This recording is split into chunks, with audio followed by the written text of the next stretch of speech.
Welcome to the online platform of Abhinav science academy. आणि या व्हिडिओमध्ये आपण आपले जे बोर्डचे लेक्चर सिरीज चालू आहे 1 आवर 1 टॉपिक, या सिरीजमध्ये आपण फिजिक्सचा एक महत्त्वाचा चॅप्टर आपण डिस्कस करणार आहोत, जो आहे ऑसोलेशन, जो की बोर्डसाठी याचं वेटेज आहे 4 to 5 मार्क्स. जास्त वेळ न घालवता सुरू करूया.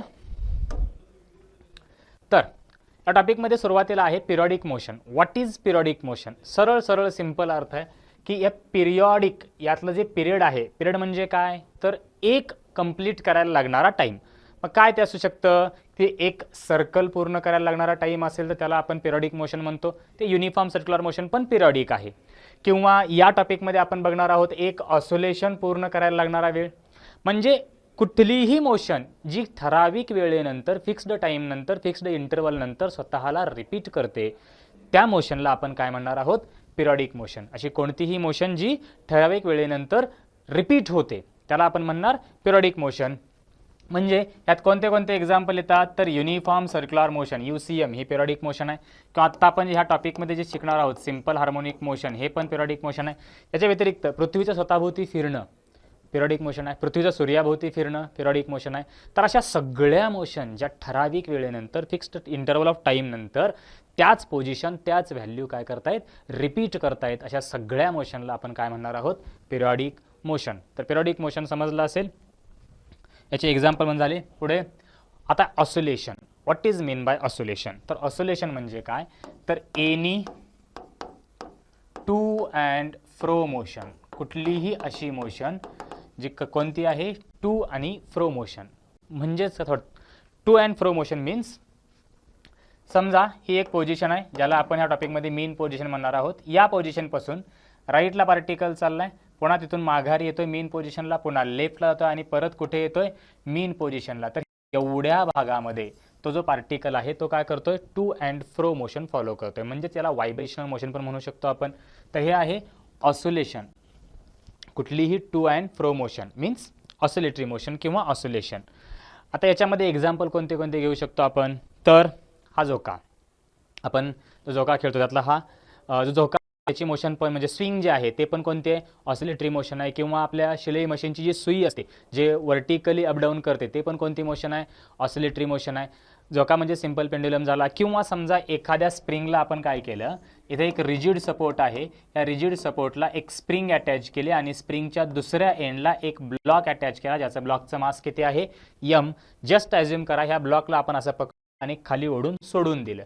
आता हा ब्लॉक इथंच राहील का, इथपर्यंत आपण त्याला पुल केलं होतं आणि रिलीज केलं, बॉल थांबतोय का, सॉरी ब्लॉक इथे थांबतोय का, नाही. तर तो काय करणार आहे, अशा व्हर्टिकल डायरेक्शनमध्ये टू अँड फ्रो म्हणजे अप अँड डाऊन मूव्ह करतोय. तर ह्या ब्लॉकची जी मोशन असेल ते मॅक्झिमम इथपर्यंत वरती जाऊ शकतो आणि इथपर्यंत खाली येऊ शकतो.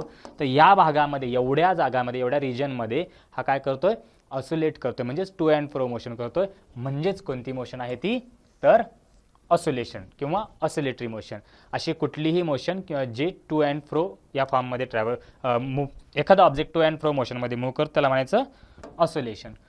पुढे आहे ऑसोलेशनमध्ये सगळ्यात महत्त्वाचं, तर लिनियर सिंपल हार्मोनिक मोशन म्हणजे काय. तर हा लिनियर शब्द हा का आहे, कारण जो पार्टिकल ही मोशन परफॉर्म करणार आहे त्याचा जो पाथ आहे तो पाथ कसा असला पाहिजे, स्ट्रेट लाईन, एकाच रेषेवरती तो पार्टिकल मूव्ह झाला पाहिजे. मग तो हॉरिझॉन्टली एका रेषेवरती मूव्ह करो, अथवा व्हर्टिकली मूव्ह करो, अथवा इन्क्लाइन मूव्ह करो. म्हणजे अशा सरफेसवरती हा ब्लॉक इथं या डायरेक्शनमध्ये ऑसोलेट केला तरी चालेल, पण याचा जो पाथ आहे तो कसा पाहिजे, एक स्ट्रेट लाईन असला पाहिजे, म्हणून म्हणायचं लिनियर. मग SHM सिंपल हार्मोनिक मोशन म्हणजे काय, तर ते डेफिनेशन समजून घेण्यापूर्वी आपण थोडंसं ह्या डायग्रामला ऑब्झर्व करूया. तर इथं दिसतंय आपल्याला या ठिकाणी एक रिजिड सपोर्ट आहे, जे व्हर्टिकल वॉल आपण ॲज्युम करू शकतो. या ठिकाणी एक रिजिड सपोर्ट आहे ज्याला व्हर्टिकल वॉल आपण म्हणू शकतो. इथे एक स्प्रिंग अटॅच केलेली आहे आणि ह्या स्प्रिंगचा दुसरा एंड जो आहे तो एका ब्लॉकला अटॅच केला आहे. ब्लॉकचा मास किती आहे, M. हा ब्लॉक किंवा स्प्रिंग जी आहे त्याच्या नॅचरल लेंथमध्ये म्हणजेच रिलॅक्स्ड पोझिशनमध्ये आहे. याचा अर्थ ह्या स्प्रिंगमध्ये कुठलाही रेजिस्टिव्ह फोर्स किंवा रिस्टोरिंग फोर्स तयार झालेला नाही. पण सपोज जस्ट इमॅजिन करा, ह्या ब्लॉकला आपण अशा प्रकारे हाताने पकडलं आणि थोडंसं बाहेर ओढलं म्हणजे हा ब्लॉक इथंपर्यंत आणला की जिथं जे आधीची पोझिशन आणि आत्ताची पोझिशन आहे यातलं डिस्टन्स किती आहे, X. ह्या ब्लॉकला जर आपण थोडंसं बाहेर पुल केलं तर जसा ब्लॉक पुढे पुढे पुढे जाईल रिलॅक्स्ड पोझिशनपासून नॅचरल लेंथपासून स्प्रिंगची लेंथ वाढत जाईल, त्यावेळेस ह्या स्प्रिंगमध्ये एक फोर्स तयार होईल जो या ब्लॉकला आहे त्या पोझिशनला, म्हणजे पूर्वी जिथं जो होता रिलॅक्स्ड पोझिशनला त्या पोझिशनला आणण्यासाठी एक फोर्स काम करायला लागेल. त्याला आपण म्हणणार आहोत रिस्टोरिंग फोर्स. काय म्हणायचं त्याला? Restoring force. मग जसा हा ब्लॉक त्याच्या नॅचरल लेंथपासून किंवा ह्या मीन पोझिशनपासून पुढे पुढे जाईल तसा हा रिस्टोरिंग फोर्स वाढत वाढत जाईल. आणि सपोज ब्लॉक या लेवलपर्यंत पोहोचला, म्हणजे कुठे तर डिस्टन्स x पर्यंत, या ठिकाणी फोर्स किती असणार त्याच्यावरती ॲक्ट होणारा F is equals to -kx. आता हे असा का असेल हे डेफिनेशनमध्ये सांगितलेलं आहे. आणि जर इथून याला आपण रिलीज केलं, सोडून दिलं, नॅचरल पोझिशनपासून नॅचरल लेंथ असणाऱ्या लेंथपासून जर स्प्रिंगची लेंथ वाढली, कितीने वाढली स्प्रिंगची लेंथ? x डिस्टन्सने स्प्रिंगची लेंथ वाढली. आणि या पोझिशन आल्यानंतर जर ब्लॉकला आपण सोडून दिलं तर ब्लॉक हा हे स्प्रिंग त्या ब्लॉकला पुल करायला लागेल आणि कुठेपर्यंत आणण्याचा प्रयत्न करेल? त्याच्या आधीच्या जागेमध्ये, म्हणजेच मीन पोझिशनला आणण्यासाठी काम करेल. परंतु ब्लॉक इथं थांबणार नाही, तो परत इकडे येईल, म्हणजे स्प्रिंगला कॉम्प्रेस करायला लागेल. सो या पोझिशनपर्यंत. आता हे असं का होतं तर तेच इथं एक्सप्लेन केलेलं आहे. सिंपल हार्मोनिक मोशन म्हणजे काय? अशी कुठलीही मोशन ज्याच्यामध्ये त्या पार्टिकलवरती लागणारा जो फोर्स आहे किंवा ॲक्सलरेशन आहे. नीट लक्ष द्या, इथं काय म्हणतोय आपण? त्या पार्टिकलवरती लागणारा फोर्स किंवा ॲक्सलरेशन हे कसं असलं पाहिजे? Is directed. कुठे? आत्ता इथं काय सांगितलं आपण? ज्यावेळेस ब्लॉकला आपण ह्या स्प्रिंगची लेंथ जशी वाढत जाईल, हा ब्लॉक जसा जसा राईट साईडला शिफ्ट होत जाईल तसा या ब्लॉकवरती एक फोर्स तयार लागेल, स्प्रिंगकडून एक फोर्स ॲक्ट होईल जो ब्लॉकला आहे त्या पोझिशनला आणण्यासाठी काम करेल. म्हणजेच त्या फोर्सची डायरेक्शन नेहमी कुठे आहे? Towards the mean position. कुणीकडे असली पाहिजे फोर्सची direction? Towards the mean position. म्हणजे ही आहे mean position of this block. तर ब्लॉक ज्यावेळेस या मीन पोझिशनपासून राईटला शिफ्ट झाला, ब्लॉकवरती लागणारा फोर्स त्याला मीन पोझिशनला आणण्यासाठी प्रयत्न करेल. पण ज्यावेळेस ब्लॉक इथून माघारी येऊन हे इथून इकडे जायला लागेल, लेफ्टला शिफ्ट व्हायला लागेल, फोर्सची डायरेक्शन पुन्हा बदलेल आणि आता फोर्स या ब्लॉकला परत राईटकडे प्रेस करेल अथवा राईटकडे ॲक्ट होईल फोर्स, जो ह्या ब्लॉकला पुन्हा इथे मीन पोझिशनकडे आणण्यासाठी काम करणार. म्हणजेच जो फोर्स लागतोय पार्टिकलवरती, तो पार्टिकलवरती ॲक्ट होणारा फोर्स हा नेहमी कुठे ॲक्ट झाला पाहिजे? Towards the mean position. Towards the mean position. मग तो फोर्स असेल किंवा ॲक्सलरेशन असेल. आणि या फोर्सची जी किंमत असणार आहे, मॅग्निट्यूड असणार आहे, ती नेहमी प्रपोर्शनल असेल डिस्प्लेसमेंट. म्हणजेच इथं आपण डिस्प्लेसमेंट x न दाखवतोय. सो इथं डिस्प्लेसमेंट म्हणजे काय? तर इमॅजिन करा या ठिकाणी पार्टिकलची मीन पोझिशन आहे आणि इथून तो पार्टिकल ह्या मीन पोझिशनपासून तो पार्टिकल या ठिकाणी आला. हे मीन पोझिशन होती, इथून पार्टिकल इथे आला. किती डिस्टन्स तो मीन पोझिशनपासून दूर आहे? तर x डिस्टन्स. म्हणजेच हे झालं displacement, distance of particle from mean position. आणि जर तो राईटला जसं आपण त्याला जनरली पॉझिटिव्ह म्हणतो आणि लेफ्टला जात असेल पार्टिकल जर नाही पोहोचला तर ह्या डिस्टन्सला आपण काय म्हणणार आहोत? -x. मग मीन पोझिशनपासून तो किती दूर आहे ते डिस्टन्स म्हणजेच काय झालं? पार्टिकलचं डिस्प्लेसमेंट. तर हे झालं. बरं, वेक्टर फॉर्ममध्ये लिहायचं असेल तर आपण काय लिहू शकतो? हे प्रपोर्शनल चिन्ह काढून टाकायला k आणि इथं x. जर डायरेक्शन वेक्टर फॉर्ममध्ये लिहितोय म्हणजे डायरेक्शन आली पाहिजे. आता नीट लक्ष द्या की पार्टिकल ह्या मीन पोझिशनपासून राईटला चाललाय, परंतु ज्यावेळेस पार्टिकल राईटला जातो त्या पार्टिकलवरती लागणारा फोर्स कोणीकडे ॲक्ट करतोय? लेफ्टला. म्हणजे फोर्स आणि डिस्प्लेसमेंट यांची डायरेक्शन नेहमी एकमेकांना कशी असणार? अपोज करेल किंवा अपोजिट असणार. जिकडे डिस्प्लेसमेंट त्याच्या अपोजिट साईडला फोर्स. ज्यावेळेस हा ब्लॉक राईटला शिफ्ट होईल, फोर्स लेफ्टला ॲक्ट करेल. ज्यावेळेस हा ब्लॉक मीन पोझिशनपासून लेफ्टला जाईल, फोर्स राईटला ॲक्ट करेल. म्हणजेच फोर्स आणि डिस्प्लेसमेंट हे नेहमी एकमेकांना मॅग्निट्यूडच्या मध्ये प्रपोर्शनल असतील, परंतु डायरेक्शनचा विचार केला तर अपोजिट डायरेक्शनमध्ये काम करतील. मग तो फोर्स असेल किंवा ॲक्सलरेशन असेल. मग ही कंडिशन ज्या प्रकारच्या ऑसिलेटरी मोशनमध्ये दिसेल त्या मोशनला आपण काय म्हणणार आहोत? Linear simple harmonic motion. Linear म्हणजे path straight line, simple harmonic motion म्हणजे फोर्स किंवा ॲक्सलरेशन हे डिस्प्लेसमेंटला डायरेक्टली प्रपोर्शनल आणि always act towards the mean position. पुढे आहे आता एक 2 मार्काला बोर्डच्या पेपरमध्ये एक डेरिव्हेशन विचारलं जातं जे आहे डिफरन्शियल इक्वेशन. डिफरन्शियल इक्वेशन म्हणजे आत्ताच काय शिकलं आपण की फॉर एनी लिनियर SHM कुठल्याही लिनियर सिंपल हार्मोनिक मोशनसाठी काय सांगता येतं की रिस्टोरिंग फोर्स एफ हा ऑलवेज कसा असतो minus k into x. Restoring force is always equals to minus k into x. पण आपण न्यूटन सेकंड लॉ प्रमाणे फोर्स काय असतो माहिती आहे. फोर्स काय असतो बाळांनो, तर फोर्स असतो mass into acceleration is equals to minus k into x.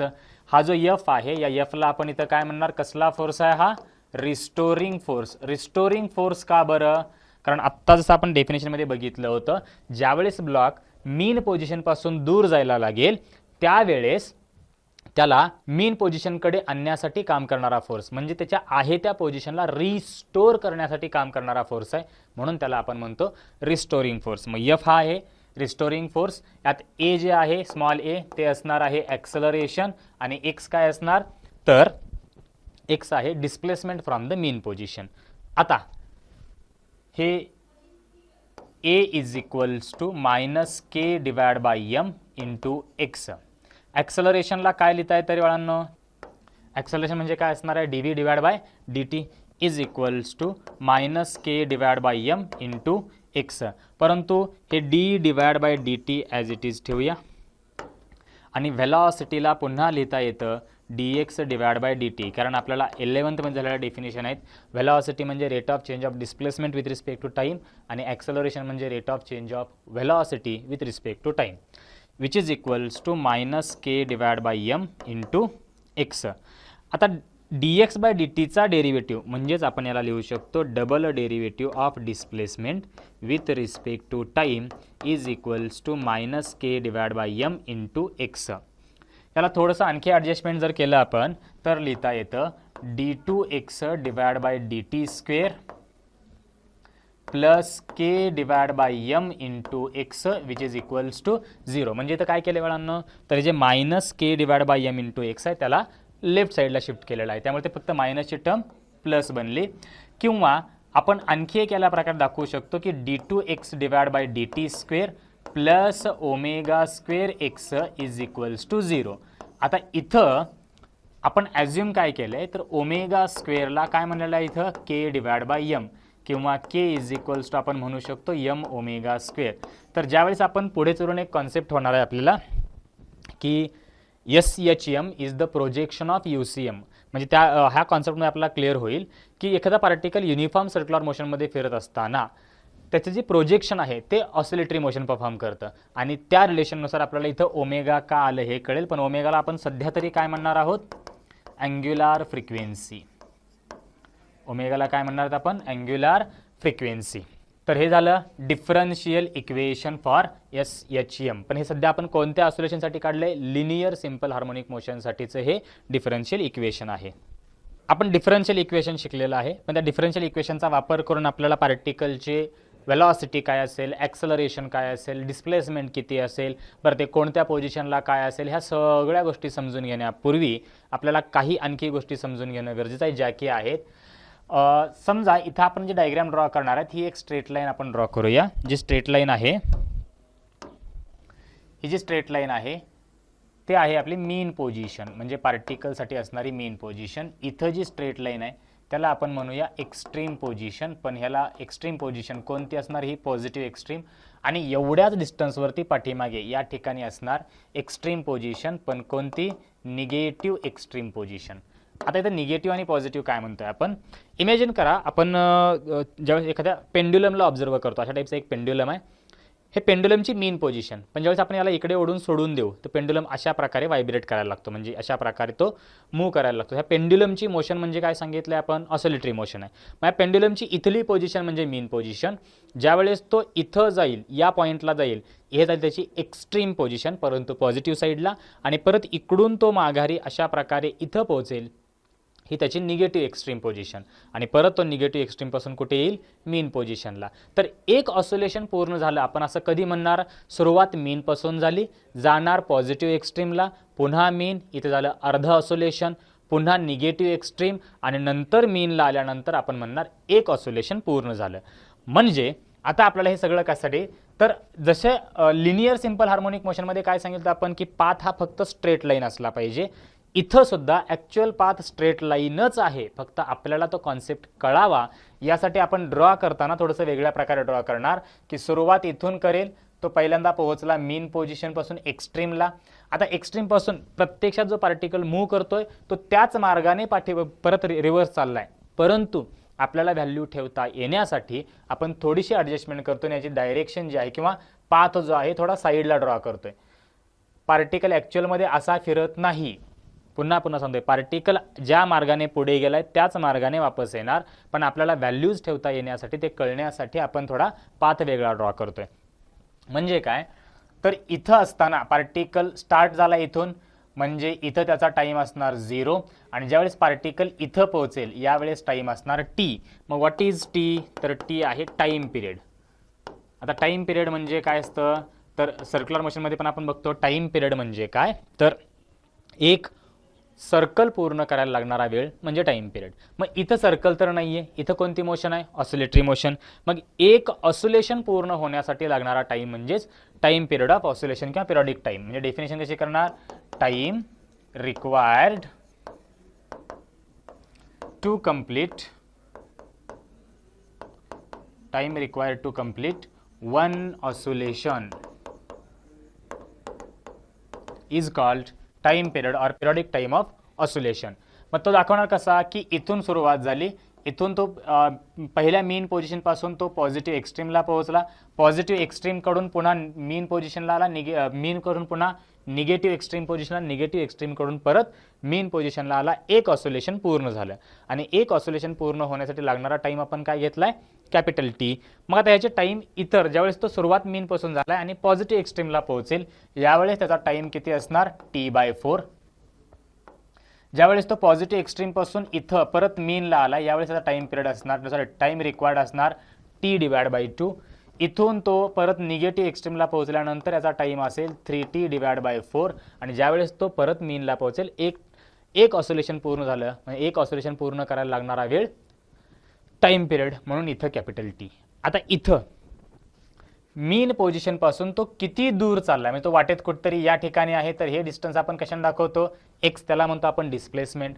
परंतु मीन पोझिशन तो मॅक्झिमम किती लांब जाऊ शकतो, या एक्स्ट्रीम पोझिशनच्या बाहेर तो जाऊ शकत नाही. मग हे मॅक्झिमम डिस्टन्स म्हणजेच असणार ॲम्प्लिट्यूड.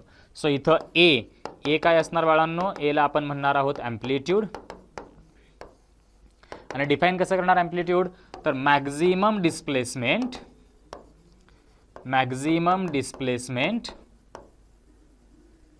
From mean position. पार्टिकलचं मॅक्झिमम डिस्प्लेसमेंट कुठून, मीन पोझिशन पासून तो मॅक्झिमम किती लांब जाऊ शकतो. मग तो पॉझिटिव्ह एक्स्ट्रीमला येऊ अथवा निगेटिव्ह साईडला जाऊ, परंतु मॅक्झिमम तो एवढा लांब येऊ शकतो आणि इकडे मॅक्झिमम तो इथंपर्यंत जाऊ शकतो, म्हणजे हे आहे -a. आता ॲम्प्लिट्यूड डिस्प्लेसमेंट, पण कसलं डिस्प्लेसमेंट, मॅक्झिमम डिस्प्लेसमेंट म्हणजे ॲम्प्लिट्यूड आहे, म्हणून ॲम्प्लिट्यूड प्लस पण असू शकते मायनस पण असू शकते. ज्यावेळेस आपण मीन पोझिशनपासून पॉझिटिव्ह एक्स्ट्रीमला मोजू त्यावेळेस ते +a म्हणजेच पॉझिटिव्ह ॲम्प्लिट्यूड. मीन पोझिशनपासून निगेटिव्ह एक्स्ट्रीमकडे आपण मेजर करू त्यावेळेस ते असणार निगेटिव्ह ॲम्प्लिट्यूड. आता टाईम पिरियड कळला, ॲम्प्लिट्यूड कळली, पुढे असते फ्रिक्वेन्सी. दाखवणार आपण स्मॉल n. तर फ्रिक्वेन्सी म्हणजे काय असतं, it is a reciprocal of time period. ही एक डेफिनेशन सांगता येते की फ्रिक्वेन्सी म्हणजे काय, टाइम पिरियडचा रेसिप्रोकल. दुसरी डेफिनेशन काय सांगता येते, number of oscillations completed in unit time. म्हणजेच काय झालं, फ्रिक्वेन्सी म्हणजे नंबर ऑफ ऑसिलेशन. समजा एका सेकंदामध्ये 10 ऑसिलेशन पूर्ण केले अशा प्रकारचे, तर 10 OPS किंवा 10 हर्ट्ज म्हणू शकतो आपण. किंवा पर मिनिटमध्ये एका मिनिटामध्ये काहीतरी 50 ऑसिलेशन पूर्ण केले तर 50 ऑसिलेशन्स पर मिनिट. कधी कधी आपण एका दिवसामध्ये पूर्ण होणारे ऑसिलेशन मोजू शकतो, एका तासामध्ये पूर्ण होणारे ऑसिलेशन. सो टाईमचं युनिट काही असू शकतं, परंतु एका युनिट टाईममध्ये, मग ते 1 मिनिट असो, 1 सेकंद असो, 1 तास असो, 1 दिवस असो, हा एका युनिट टाईममध्ये किती ऑसिलेशन पूर्ण केले त्याची संख्या म्हणजे फ्रिक्वेन्सी असणार. पण ते दाखवणार कशाने, आपण फॉर्म्युला म्हणाल तर ते 1/t ने दाखवता येते. परंतु जनरली याचं SI युनिट आपण काय घेतो की एका सेकंदामध्ये किती ऑसिलेशन पूर्ण झाले आणि ते दाखवतो आपण हर्ट्जने. म्हणजे समजा 10 ऑसिलेशन एका सेकंदामध्ये पूर्ण होत असतील तर त्याला आपण लिहिणार 10 हर्ट्झ इज द फ्रिक्वेन्सी. एक एक्झाम्पल दिले आणि हर्ट्झ हे काय आहे इथं बाळांनो, तर SI युनिट. आणि अजून ह्यात फॉर्म्युले काय काय लिहितात आपल्याला, की ऑलरेडी आपल्याला माहिती आहे ओमेगा म्हणजे काय असतं 2π/t आणि दुसरा फॉर्म्युला ओमेगाचा असतो 2πn. म्हणजे टाईम पिरियड आणि ओमेगाचं रिलेशन म्हणाल तर 2π/t, फ्रिक्वेन्सी आणि ओमेगाचं रिलेशन म्हणाल तर 2πn. हे फॉर्म्युले आपल्याला पुढे चलून यूज करायचे आहेत, म्हणून हे फॉर्म्युले इथे लिहून दिलेत. तर टाईम पिरियड झाला, अँप्लिट्यूड झाली, फ्रिक्वेन्सी झाली, ओमेगा अँग्युलर फ्रिक्वेन्सी आहे मगाशी सांगितलेलं आहे. आता यात आणखी थोडेसे काही मुद्दे आहेत की त्याच्यानंतर आपण पुढच्या क्वेश्चनकडे जाऊ शकतो. मुद्दा हा आहे की आपण जो पेंड्युलमला ऑब्झर्व केला असेल किंवा स्वतः झोका खेळताना ऑब्झर्व केला असेल की ज्यावेळेस आपण मीन पोझिशनपासून तो झोका किंवा पेंड्युलम पुढे पुढे पुढे जात असतो, ह्याची व्हेलॉसिटी काय होते, स्पीड काय होते, कमी कमी कमी होत राहते. कारण याच्यावरती लागणारा फोर्स हा रिव्हर्स साईडला आहे, मीन पोझिशनकडे. ॲक्सलरेशन रिव्हर्स साईडला आहे, म्हणजे पार्टिकल मूव्ह करतोय राईटला, ॲक्सलरेशन ॲड करतोय लेफ्टला. याचा अर्थ काय, तर ते ॲक्सलरेशन नसून रिटार्डेशन आहे. What is the meaning of retardation, velocity कमी कमी करण्याचं काम काय असणार आहे रिटार्डेशनचं, की त्या पार्टिकलची व्हेलॉसिटी रिड्यूस करायचं काम. मग ज्यावेळेस तो मीन पोझिशनकडून एक्स्ट्रीमला पोहोचेल, व्हेलॉसिटी कमी कमी कमी होत जाईल, एक्स्ट्रीमला पोहोचल्यानंतर व्हेलॉसिटी 0 असेल. पुन्हा तिथं मोमेंटरली मीन्स खूप कमी वेळेसाठी पार्टिकल या ठिकाणी थांबेल आणि इथून परत तो ज्यावेळेस मीनकडे यायला लागेल. आता ॲक्सलरेशन ऑलवेज कसं असणार आहे, मीनकडे.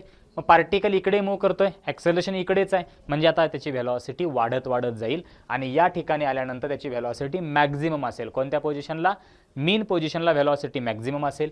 एकदा मीन पोझिशन क्रॉस केली, परत तो निगेटिव्ह एक्स्ट्रीमकडे ट्रॅव्हल करत चालला. आता परत ॲक्सलरेशन मीन पोझिशनकडे आहे, कारण सिंपल हार्मोनिक मोशनमध्ये काय सांगितलंय, फोर्स किंवा ॲक्सलरेशन हे ऑलवेज कुठे ॲक्ट करतं, टुवर्ड्स दी मीन पोझिशन. मग ज्यावेळेस पार्टिकल मीन पोझिशनला क्रॉस करून निगेटिव्ह एक्स्ट्रीमकडे चालला आहे, ॲक्सलरेशन रिव्हर्स आहे, त्यामुळे स्पीड परत कमी कमी कमी होणार. या ठिकाणी पोहोचल्यावर स्पीड अगेन 0 होईल. इथं पुन्हा मोमेंटरी तो रेस्टला येईल आणि ज्यावेळेस तो इथून परत मीनकडे यायला लागेल त्याचा स्पीड वाढत जाईल. इथं येईपर्यंत पुन्हा एकदा मॅक्झिमम स्पीड. म्हणजे थोडक्यात काय कळतं की पार्टिकलची व्हेलॉसिटी ही एक्स्ट्रीम पोझिशनला 0 आहे. पार्टिकलची व्हेलॉसिटी एक्स्ट्रीम पोझिशनला किती आहे, 0. मग ते पॉझिटिव्ह एक्स्ट्रीम असो किंवा निगेटिव्ह एक्स्ट्रीम असो, म्हणजेच या ठिकाणी व्हेलॉसिटी किती असणार, 0 आणि या ठिकाणी सुद्धा व्हेलॉसिटी किती असणार, 0. आता राहिला प्रश्न, मीन पोझिशनला व्हेलॉसिटी काय काय असू शकते, ते पॉझिटिव्ह कधी असेल, निगेटिव्ह कधी असेल, हे पुढे आपण फॉर्म्युला वाईज तयार करूया, डिस्कस करूया. पण सध्या फक्त 2 पॉईंट लक्षात ठेवायचे आहेत की पॉझिटिव्ह एक्स्ट्रीम डिफरन्शियल इक्वेशनचा वापर करून ॲक्सलरेशन, व्हेलॉसिटी आणि डिस्प्लेसमेंट याच्यासाठीचे इक्वेशन किंवा फॉर्म्युले आपल्याला तयार करायचे आहेत. हे पण एक 3 मार्काचं डेरिव्हेशन असू शकतं की derive the formula for acceleration, velocity and displacement by using differential equation. तर कशा प्रकारे करता येईल बघा. तर प्रूफ सुरुवात करत असताना हे जे डेरिव्हेशन आहे हे सुरुवात करताना आपण काय म्हणणार, वी नो. जरी आपल्याला काय माहिती नसेल तरी म्हणायचं असतं, we know that differential equation of linear SHM is काय, differential equation d2x divide by dt square plus omega square x is equals to 0. तर हे आहे differential equation for linear SHM. आता आपल्याला तयार करायचं ॲक्सलरेशन काय, व्हेलॉसिटी काय आणि डिस्प्लेसमेंट काय. तर इथं d2x divide by dt square is equals to आपण लिहू शकतो मायनस ओमेगा स्क्वेअर एक्स. परंतु d2x बाय dt स्क्वेअर म्हणजेच काय असतं, तर व्हेलॉसिटीचा ॲक्सलरेशन काय लिहितो रे आपण, dv बाय dt. आणि हे dv बाय dt म्हणजेच हे d डिवाइड बाय dt आणि v साठी काय असतं, dx डिवाइड बाय dt.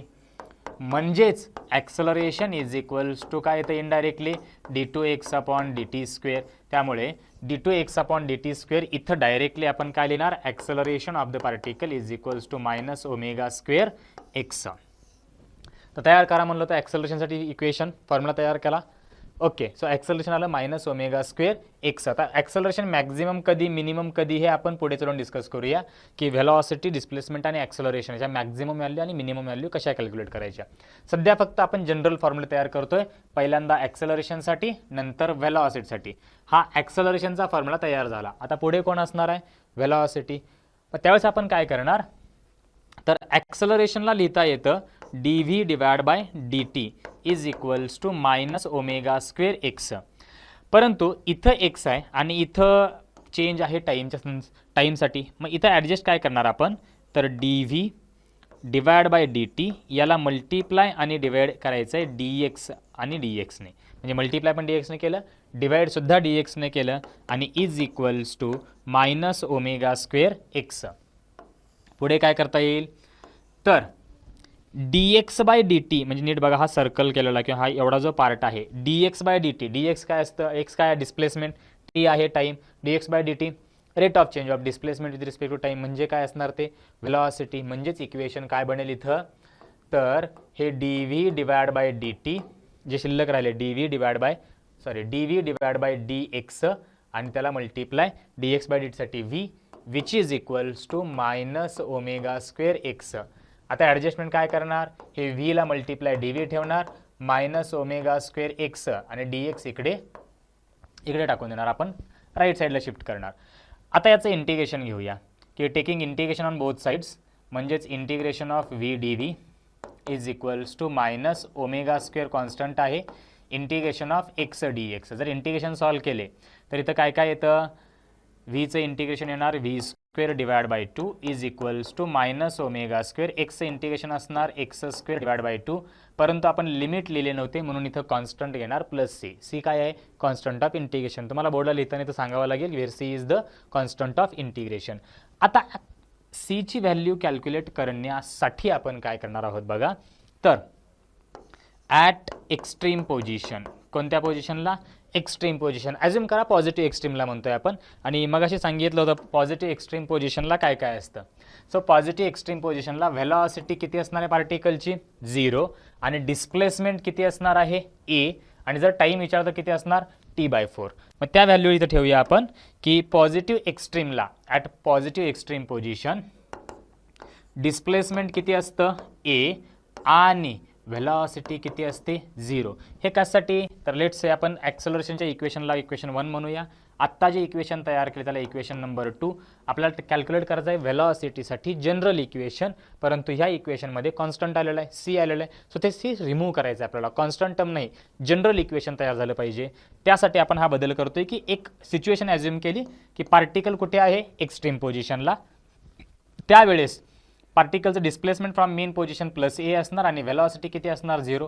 ह्या व्हॅल्यू उचलून इक्वेशन जर 2 मध्ये ठेवल्या आपण तर काय करायचं, व्हीच्या ठिकाणी 0 डिवाइड बाय 2 म्हणजे 0 मायनस ओमेगा स्क्वेअर. एक्सच्या ऐवजी आपण लिहिणार ए, परंतु एक्सचा स्क्वेअर आहे A square divide by 2 plus c. मग ह्या मायनस टर्मला इकडे पाठवलं काय काय येतं, omega square A square divide by 2 is equals to c. तर ही आली कॉन्स्टंट ऑफ इंटिग्रेशन सीची किंमत, ही उचलायची आणि परत इक्वेशन 2 मध्ये ठेवायची. म्हणजे इथं आपण म्हणणार इक्वेशन 2 बिकम्स, काय बनतं इक्वेशन 2 इथं, तर v square divide by 2 is equals to minus omega square x square divide by 2 plus c. ह्या कॉन्स्टंट ऑफ इंटिग्रेशनसाठी काय काय काढलं आपण इथं, omega square A square divide by 2. इथं बघू शकतो सगळीकडे डिवाइडला 2 आहे. सो हे सगळीकडे डिवाइडचं 2 काय होणार कॅन्सल. म्हणजे जनरल इक्वेशन फॉर व्हेलॉसिटी काय काय येईल इथं, v square is equals to, इथं minus omega square x square plus omega square ए स्क्वेअर आहे, प्लसची टर्म आधी मायनस टर्म नंतर आणि ओमेगा स्क्वेअर कॉमन. मग ओमेगा स्क्वेअर कॉमन ब्रॅकेटमध्ये प्लसची टर्म आधी A square minus negative term म्हणजेच एक्स स्क्वेअर. मग जर व्हेलॉसिटीचं इक्वेशन काढलं तर plus or minus omega under root of A square minus x square. So this is the general formula for velocity which depends on displacement. This is the general formula for acceleration which also depends on displacement. म्हणजे काय काय, तर let's say equation number 3.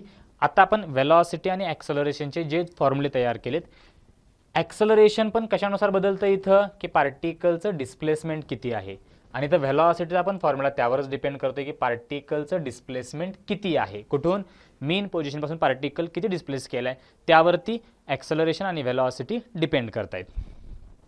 इथं आपण formula तयार केलं acceleration काय velocity काय. आता तिसरी टर्म राहिली, कसा फॉर्म्युला बनवायचा आहे आपल्याला, डिस्प्लेसमेंट किती असणार.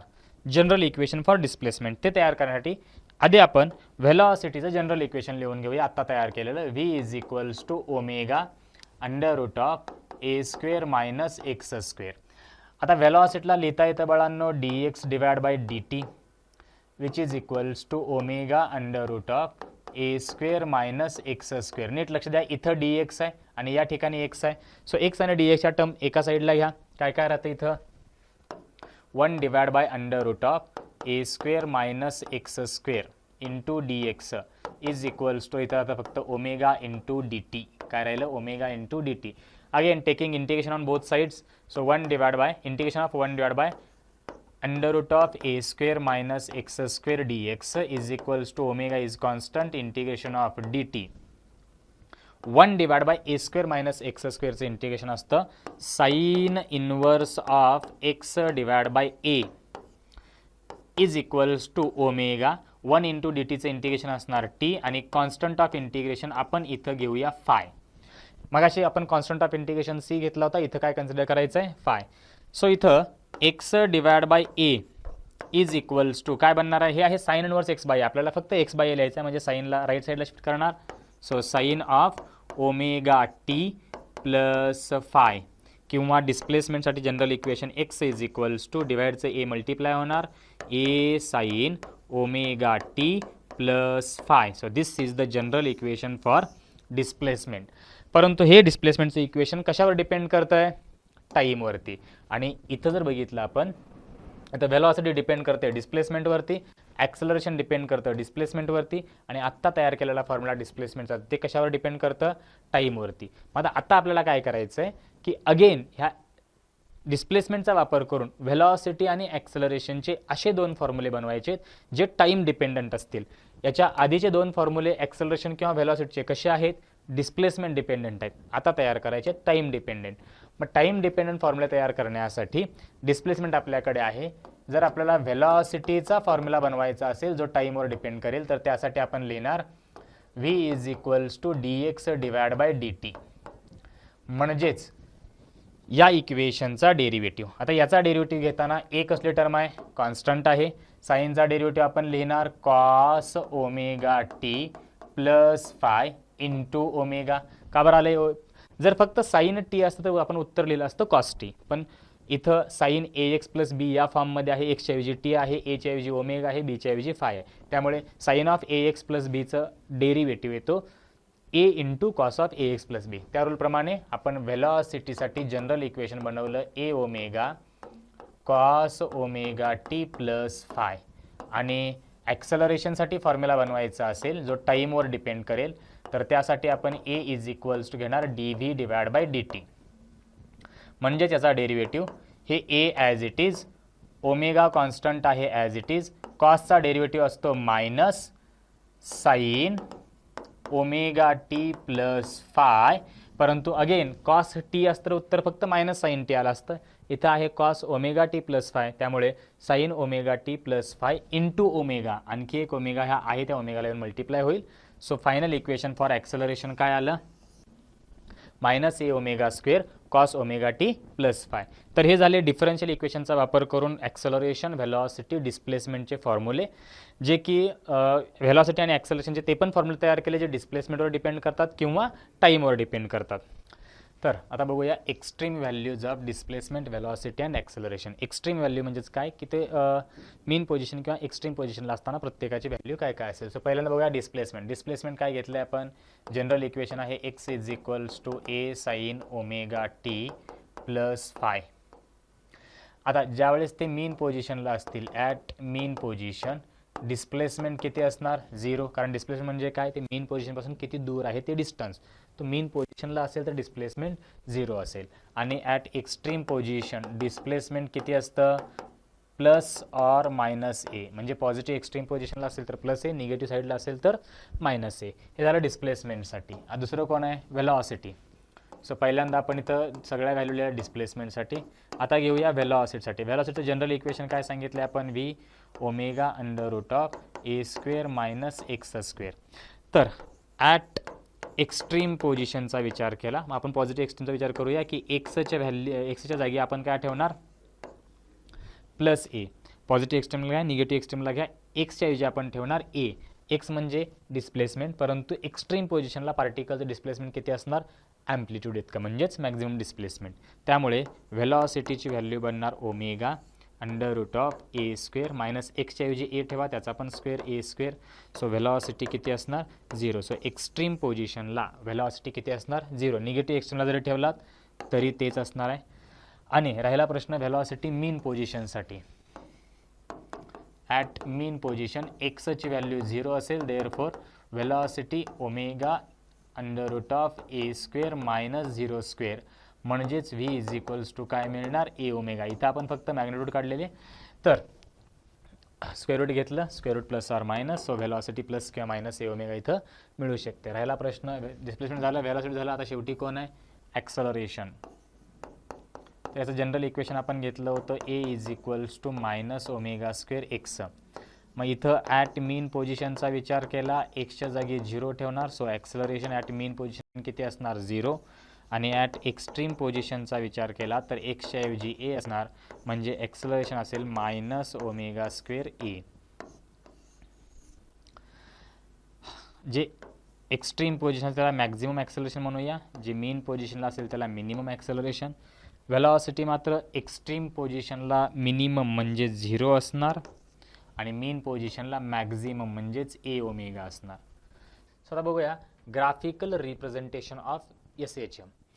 दोन गोष्टी होत्या की एक तर आपण सुरुवातीला बघूया स्टार्टिंग फ्रॉम मीन पोझिशन, म्हणजे जर SHM linear simple harmonic motion mean पोझिशनपासून सुरू होत असेल तर डिस्प्लेसमेंटसाठी मीन पोझिशनपासून सुरू होते म्हणजे फायची व्हॅल्यू किती असणार, 0. त्यामुळे डिस्प्लेसमेंटचं इक्वेशन काय बनेल, A sine omega T plus फायची व्हॅल्यू 0. व्हेलॉसिटीचं इक्वेशन असणार A omega cos omega t आणि ॲक्सलरेशनचं इक्वेशन असणार मायनस ए omega square sine omega t. So हे डिस्प्लेसमेंट, हे व्हेलॉसिटी आणि हे ॲक्सलरेशन, हे तिघांची एक एक ग्राफ काढूया आपण. तर आपण इथं काय करणार आहोत, एक टेबल बनवूया. कसा टेबल बनवणार, तर टेबलमध्ये पहिला कॉलम घेऊया आपण टाईमसाठी. मग टाईमच्या व्हॅल्यू काय काय घेणार आपण, 0, पुन्हा टी डिवाइड बाय 4, पुन्हा असणार टी डिवाइड बाय 2, पुढे असेल 3t डिवाइड बाय 4 आणि सगळ्यात शेवटी असणार टी. आणि त्यानंतर एक वाढवला तर वाढवू शकता, नाहीतर पुढे नाही वाढलं तरी चालेल. सो इथं घेऊया थिटा. थिटा म्हणजे काय सांगितलं होतं आत्ताच, थिटा म्हणजे असतो फेज. सो इथं या सगळ्या केसमध्ये थिटाची व्हॅल्यू इथं किती येणार आहे, ओमेगा टी. हे खूप महत्त्वाचं काम करते थिटा हा ग्राफ ड्रॉ करण्यासाठी. आणि स्टेट बोर्डला दोन्हीपैकी एक ग्राफ किंवा बऱ्याच वेळेस दोन्ही ग्राफ विचारलेले आहेत. एका वेळी दोन्ही नाहीत विचारणार, कुठलाही एक ग्राफ विचारला जाऊ शकतो. थिटा नंतर पुढे घेऊया डिस्प्लेसमेंट, नंतर व्हेलॉसिटी आणि नंतर ॲक्सलरेशन. हे असे आपण रोज तयार केलेले आहेत. आता बघूया हे थिटासाठी इक्वेशन काय घेतलं आहे आपण. थिटा म्हणजे कशाची व्हॅल्यू आहे बाळांनो, तर थिटा आहे ओमेगा इंटू टी. आणि थिटा ओमेगा इंटू टी, ओमेगाची व्हॅल्यू असते 2 pi divide by capital T म्हणजे टाईम पिरियड आणि त्याला मल्टिप्लाय स्मॉल टी. मग आता ह्या स्मॉल टीच्या व्हॅल्यूनुसार सगळ्या गोष्टी थिटा बदलत जाणार आहे. सो पहिला कॉलम बघू शकता आपण इथं, स्मॉल टीची पहिली व्हॅल्यू आहे 0. स्मॉल टीची पहिली value 0, 0 into 2 pi by T केलं तर थिटाची पण व्हॅल्यू किती येणार रे बाळांनो, 0. आता थिटा 0 आला, इथं ठेवू शकता, थिटा म्हणजेच ओमेगा टी आहे. तर साइन 0ची व्हॅल्यू 0, 0 इंटू ए. सो या केसमध्ये डिस्प्लेसमेंट किती असणार, 0. कधी, ज्यावेळेस टाईम 0 आहे, डिस्प्लेसमेंट किती आलं, 0. आता तेच टाईम 0 असताना थिटाची व्हॅल्यू 0 होती, ते उचलून इथं ठेवा, कारण थिटा म्हणजेच काय आहे, omega t. So cos omega T म्हणजेच कॉस 0ची व्हॅल्यू किती असणार, 1 असणार. सो 1 इंटू ए ओमेगा. सो व्हेलॉसिटी इथं किती येईल बाळांनो, ए ओमेगा मिळेल. आणि ॲक्सलरेशनचा जर विचार केला तर हे परत 0च मिळणार आहे. का बरं, कारण साइन ओमेगा टी 0 आहे, साइन 0ची व्हॅल्यू 0. तर हे आले टाईम 0 असताना अँगल किती, किंवा आपल्याला मेन हे 3 गरजेचे आहेत, डिस्प्लेसमेंट, व्हेलॉसिटी आणि ॲक्सलरेशन. ग्राफमध्ये बघू शकतो, हा जो पहिला ग्राफ आपण ड्रॉ केलेला आहे, इथं जो डायग्राममध्ये दिलेला ग्राफ आहे पहिला, तो फर्स्ट ग्राफ फक्त आहे कशाचा, डिस्प्लेसमेंट आणि टाईमचा. तर डिस्प्लेसमेंटसाठी हे वाय ॲक्सिसला आपण कन्सिडर करू, टाईमसाठी एक्स ॲक्सिसला कन्सिडर करूया. आणि हे ज्या डॉट लाईन दिसत आहेत मधल्या, ह्या सगळ्या आहेत, हे 0, हे टी पाय बाय 4, या ठिकाणी टी बाय 2, इथं 3t/4, इथं टी, म्हणजे इथं एक ऑसिलेशन पूर्ण झालं आणि हे सेकंड ऑसिलेशन पुढून त्या पॉईंटपासून पुढे सुरू झालेलं आहे. तर फक्त डिस्प्लेसमेंटचा विचार करायचा आहे. ज्या वेळेस टाइम 0 होता डिस्प्लेसमेंट किती आहे 0. आता पुढच्या गोष्टी आणखी आपण काढलेल्या नाहीत, आधी सगळ्या गोष्टी कॅल्क्युलेट करू, नंतर एकत्रितरित्या पूर्ण ग्राफ ड्रॉ करूया. काय काय होतं, टीच्या जागी पहिल्यांदा 0 ठेवलं होतं, थिटा 0 आलं. So if small t is equals to 0, omega टीची व्हॅल्यू किती आली होती 0. ते ठेवून सगळ्यात एक्स व्ही आणि ॲक्सेलरेशन कॅल्क्युलेट केलं. समजा आता स्मॉल टीच्या जागी आपण कॅपिटल टी डिवाइड बाय 4 ठेवलं, तर ओमेगा इंटू टीची व्हॅल्यू किंवा थिटाची व्हॅल्यू काय काय येणार आहे 2 pi divide by capital T into small टीच्या जागी T divide by 4, T T get cancel, 2 1 2 2 2 4, म्हणजे अँगल किती आला π/2. तर ह्या ओमेगा टीची व्हॅल्यू किती मिळाली आपल्याला π/2. आता सगळ्या व्हॅल्यू ठेवून बघा, डिस्प्लेसमेंटच्या इक्वेशनमध्ये ए साइन π/2, साइन π/2 ची व्हॅल्यू 1 असते, त्यामुळे डिस्प्लेसमेंट किती येणार 1. थिटाची व्हॅल्यू आपण काय कॅल्क्युलेट केली होती π/2 फेज आला होता. पुढे व्हेलॉसिटीच्या इक्वेशनमध्ये कॉस π/2 त्याची व्हॅल्यू असते 0 आणि ॲक्सेलरेशनमध्ये साइन π/2 ची व्हॅल्यू 1 1 इंटू मायनस ए ओमेगा स्क्वेअर. सो या ठिकाणी आपल्याला मिळेल मायनस ए ओमेगा स्क्वेअर. याच्यानंतर जर समजा आपण स्मॉल टी टाईमची व्हॅल्यू ठेवली T divide by 2 half of the time, तर थिटा जो आहे किंवा ओमेगा टी जे आहे ते काय मिळणार 2 pi by capital T into pi divide by 2, sorry capital T divide by 2, T T get cancel, 2 2 get cancel, म्हणजे अँगल किती आला फक्त पाय. सो फेज आलेला आहे पाय ज्यावेळेस टाईम t/2 होता. आता चेक करूया डिस्प्लेसमेंट किती येईल. सो ओमेगा टीची व्हॅल्यू पाय आलेली आहे, इथं जर आपण पाय ठेवलं साइन पायची व्हॅल्यू असणार पुन्हा एकदा 0, त्यामुळे इथं येणार 0. कॉस पायची व्हॅल्यू असणार -1 इंटू ए ओमेगा, आपल्याला आन्सर मिळेल मायनस ए ओमेगा, आणि साइन पायची व्हॅल्यू परत 0, सो ही तर राहणार हे कम्प्लिटली 0. त्यानंतर अशा जर आपण सगळ्या व्हॅल्यू काढल्या तर काय काय व्हॅल्यू मिळतील इथं. बाकी आता आपण मी 3 गोष्टी कॅल्क्युलेट केलेल्या आहेत की टाईम 0 असताना t/4 असताना t/2 असताना जर टाईम जागी 3t/4 ठेवलं तर थिटाची व्हॅल्यू किती मिळेल, x किती मिळेल, v किती मिळेल, a किती मिळेल. चला आणखी कॅल्क्युलेट करूया. जर 3t/4 ही व्हॅल्यू ठेवली तर ओमेगा टी किती होणार आहे इथं 2 pi divide by capital T into 3t divide by 4, इथं टी टी गेट कॅन्सल, 2 1 2 2 2 4, म्हणजे हे किती आलं 3π/2, म्हणजे 270 डिग्री आलेलं आहे. आता ओमेगा टीची व्हॅल्यू 3π/2 आली, म्हणजेच फेज आलेला आहे 3 पाय डिवाइड बाय 2. उचलून ठेवू शकता इथं.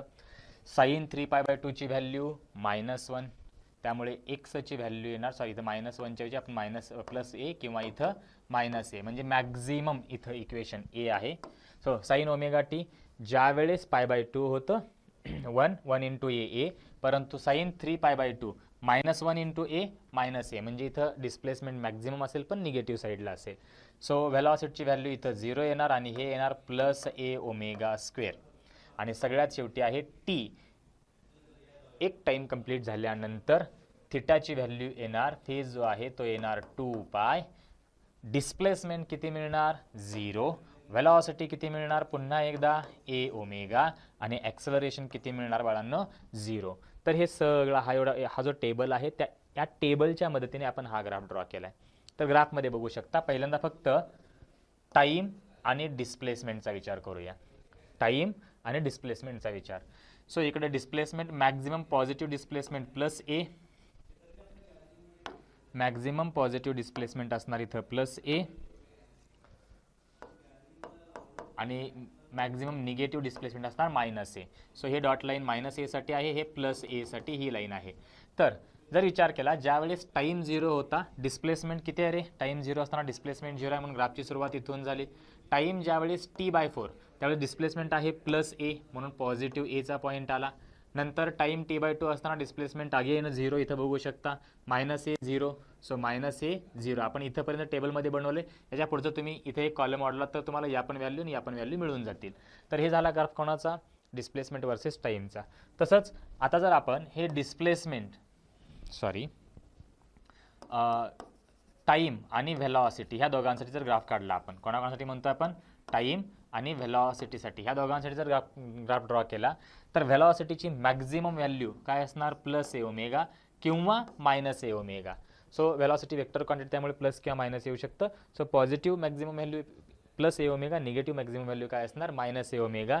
आणि जर इथं बघितला टाईम 0 असताना व्हेलॉसिटी ए ओमेगा आहे, म्हणून टाईम 0 असताना व्हेलॉसिटी प्लस ए ओमेगा.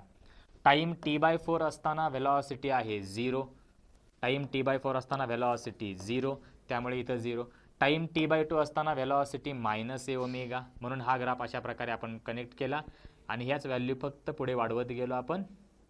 हा ग्राफ आला व्हेलॉसिटीसाठी. डिस्प्लेसमेंट व्हेलॉसिटी सेम, या दोघांचं व्हॅल्यू टाईम आणि ॲक्सलरेशन ह्या दोघांसाठी आपण घेऊन हा ग्राफ पण ड्रॉ करता येतो. तर हे झालं कधीचं इक्वेशन किंवा कधीचा ग्राफ आहे हा, ज्यावेळेस लिनियर SHM सुरुवात होते मीन पोझिशनपासून. समजा सुरुवातच मीन पोझिशनपासून न होता कुठून झालेली आहे, particle performing SHM starting from positive extreme. आता हे पॉझिटिव्ह एक्स्ट्रीम हा शब्द काय सांगतो, तर ज्यावेळेस SHM ची सुरुवात पॉझिटिव्ह एक्स्ट्रीमपासून होईल त्याचा अर्थ फेज म्हणजे इनिशियल फेज किंवा फेज कॉन्स्टंट किती असणार π/2. त्यामुळे डिस्प्लेसमेंटसाठीचं इक्वेशन जे असतं A sine omega T plus π/2. कारण जनरल इक्वेशन काय शिकले आपण, A sine omega T plus फायची व्हॅल्यू किती आहे π/2. त्यामुळे हे इक्वेशन येणार ए कॉस ओमेगा टी. व्हेलॉसिटीचं इक्वेशन असतं A omega cos of omega T plus फायच्या जागी π/2. त्यामुळे इथं येणार कॉस π/2 प्लस ओमेगा टी म्हणजे मायनस ए ओमेगा साइन ओमेगा टी. आणि ॲक्सलरेशनची व्हॅल्यू काय असणार, इथं जनरल इक्वेशन असतं मायनस ए omega square sine omega T plus π/2. So याला लिहिता येतं मायनस ए omega square cos omega t. कारण π/2 plus omega t, sine π/2 plus omega t तर कॉस ओमेगा. म्हणजे आपण हे 3 इक्वेशन इथं वापरणार आणि जसा मगाशी टेबल बनवला होता अगदी तसाच टेबल आपण इथं पण बनवणार आहोत. पहिल्यांदा टाईम, नंतर phase, displacement, velocity, acceleration. Time किती असणार, ज्यावेळेस टाईम 0 असेल, टाईम जर 0 असेल तर इथं बघू शकता ज्यावेळेस टाईम 0 असेल ओमेगा टी याची व्हॅल्यू येणार 2π/t इंटू 0. तर हे आन्सर येणार 0, म्हणजे थिटाची व्हॅल्यू 0. पुन्हा एकदा इथं लिहूया की थिटा म्हणजे फेज, त्याची व्हॅल्यू इथं येणार ओमेगा टी ओनली, जर इथं या इक्वेशनचा विचार केला तर. ठीक आहे, मग पुढे एक एक गोष्टी जर लिहित गेलो आपण. डिस्प्लेसमेंट किती असणार, ज्यावेळेस टाईम 0 आहे डिस्प्लेसमेंट येणार प्लस ए. कुठून काढला आपण, ह्या इक्वेशनमध्ये ठेवू शकता कॉस ओमेगा टी. कॉस 0ची value 1 into A plus A. Velocity असणार या केसमध्ये 0, ॲक्सलरेशन असणार या केसमध्ये मायनस ए ओमेगा स्क्वेअर. काय नाही, आपण फक्त हा टाईम टी जे आहे ना ते इथं ठेवतोय ओमेगा टीमध्ये आणि ओमेगा टीची आलेली व्हॅल्यू ह्या अँगलमध्ये ठेवायची. हे एवढं ठेवल्यानंतर बरोबर आपल्याला डिस्प्लेसमेंट, व्हेलॉसिटी आणि ॲक्सलरेशन तिघांच्या व्हॅल्यूज मिळून जातील. ज्यावेळेस टाईम आपल्याकडे t/4 असेल, अँगल किती येणार इथं π/2, म्हणजे फेज किती येणार π/2. आणि डिस्प्लेसमेंट असणार 0, व्हेलॉसिटी असणार मायनस ए ओमेगा आणि ॲक्सलरेशन असणार इथं ॲक्सलरेशन किती येईल पुन्हा एकदा 0. नंतर ज्यावेळेस t/2 ठेवू, डिस्प्लेसमेंट येणार मायनस ए, व्हेलॉसिटी येणार 0 आणि हे येणार प्लस ए ओमेगा स्क्वेअर. तर अशा प्रकारे आपण पुढे लिहू शकतो 3t/4 आणि नंतर लिहिणार टी. तर यासाठी सगळ्या व्हॅल्यू कॅल्क्युलेट केल्या तर हे अशा प्रकारे ग्राफ मिळतील. फक्त बदल कुठे होणार आहे, ज्या वेळेस हे पहिले 3 इक्वेशन महत्त्वाचे आहेत. कोणते, की ज्या वेळेस SHM मीन पोझिशनपासून स्टार्ट होईल फायच्या जागी आपण 0 ठेवणार, SHM एक्स्ट्रीम पोझिशनपासून स्टार्ट होत असेल फायच्या जागी आपण π/2 ठेवणार. सो पुढे आहे कंपोजिशन ऑफ 2 SHM. आत्तापर्यंत आपण एक सिंपल हार्मोनिक मोशनचा स्टडी केला. आता बघायचं आहे एकापेक्षा जास्त म्हणजे 2 सिंपल हार्मोनिक मोशन जर आल्या तर त्या 2 सिंपल हार्मोनिक मोशन कंबाईन झाल्यानंतर काय काय होईल, रिझल्टंट ॲम्प्लिट्यूड किती असेल किंवा त्यामध्ये आपण बघू शकतो रिझल्टंट फेज किती असेल. ह्या सगळ्या गोष्टी आपल्याला एक एक गोष्टी डिराईव्ह करायची आहेत. तर let us assume first SHM जे आहे फर्स्ट SHM आहे x1 is equals to a1 sine omega T plus phi1 आणि सेकंड SHM दुसऱ्या SHMचं जनरल इक्वेशन किंवा डिस्प्लेसमेंट जे आहे आपण डिस्प्लेसमेंटचे इक्वेशन लिहितोय. सेकंड SHM साठी डिस्प्लेसमेंट असणार x2 is equals to a2 sine omega T plus phi 2. इथं आपण ॲज्युम करतोय की दोन्ही SHM साठी ओमेगा म्हणजे अँग्युलर फ्रिक्वेन्सी कशी असणार आहे, सेम असणार आहे. कारण इथं हेडिंगमध्ये दिसतंय आपण पिरियड कसा घेतलाय, सेम टाइम पिरियड सेम, तर ओमेगा सुद्धा दोघांसाठी काय येणार, सेम येणार.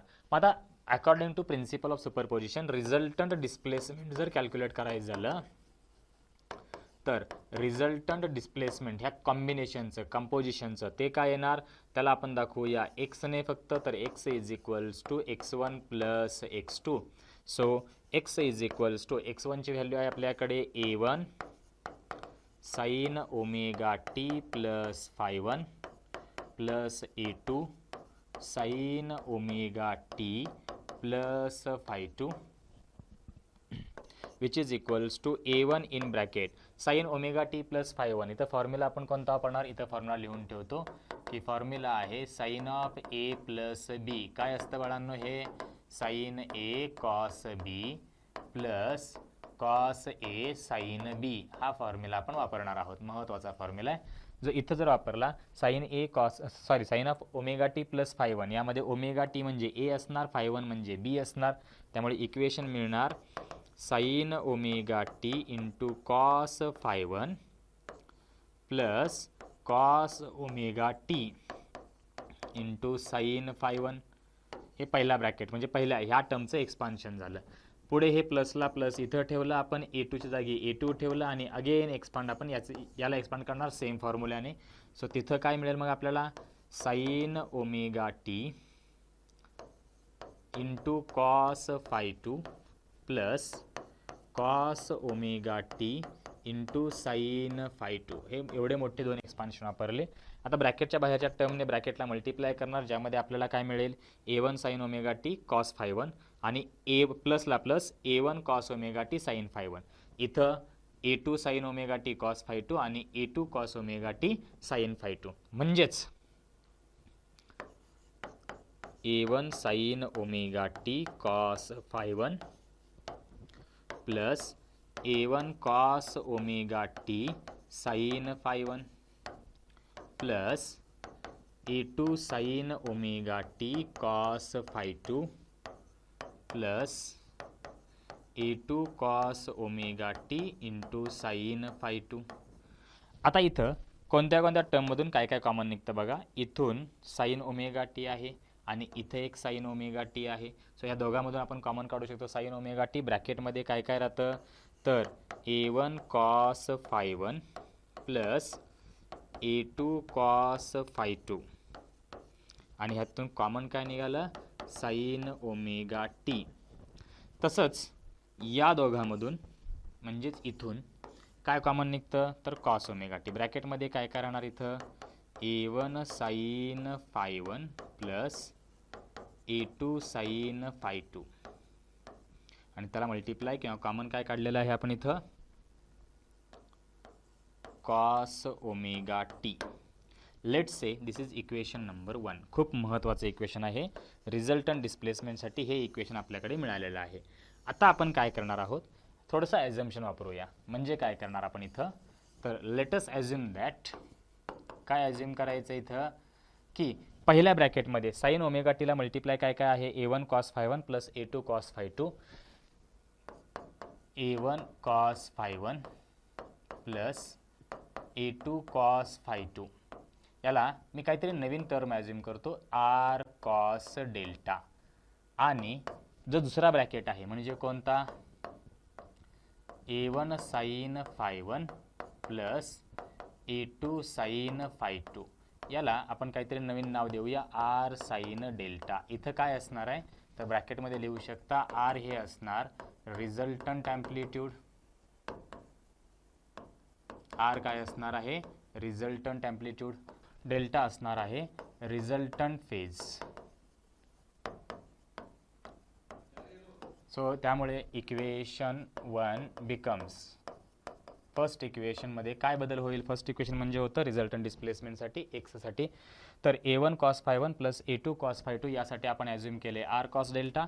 A1 sine phi one plus A2 sine phi two यासाठी आपण ॲज्युम केले आर साईन डेल्टा. तर यासाठी इक्वेशन जे आहे फर्स्ट इक्वेशन काय बनेल, तर इथं बघा ए साईन ओमेगा टी मी ॲज इट इज लिहितो.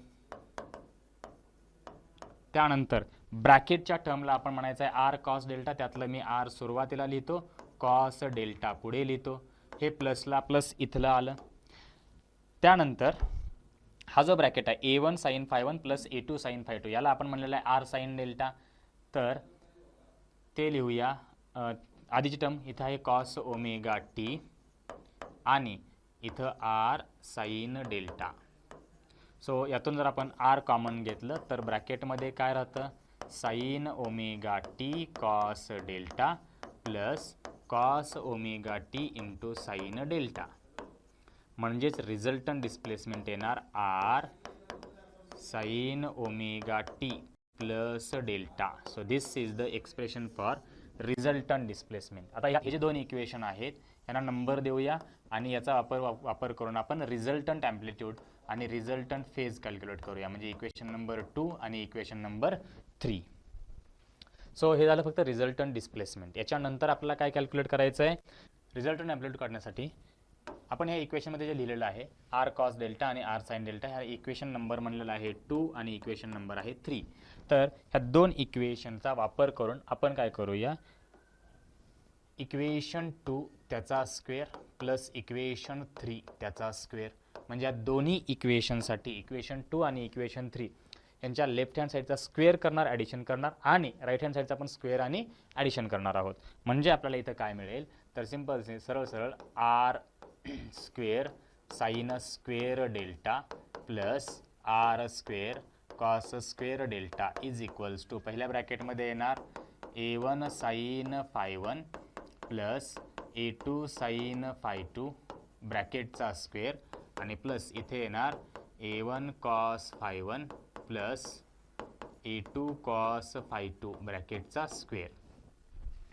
इथून आर स्क्वेअर कॉमन काढू शकतो, ब्रॅकेटमध्ये राहतं sine square delta plus cos square delta is equals to, इथं एक्सपान्शन वापरूया, याला ए म्हणू याला बी म्हणू, a plus b bracket square वापरला तर A1 square sine square phi one plus A2 square sine square phi two plus 2A1 A2 sine phi one sine phi two.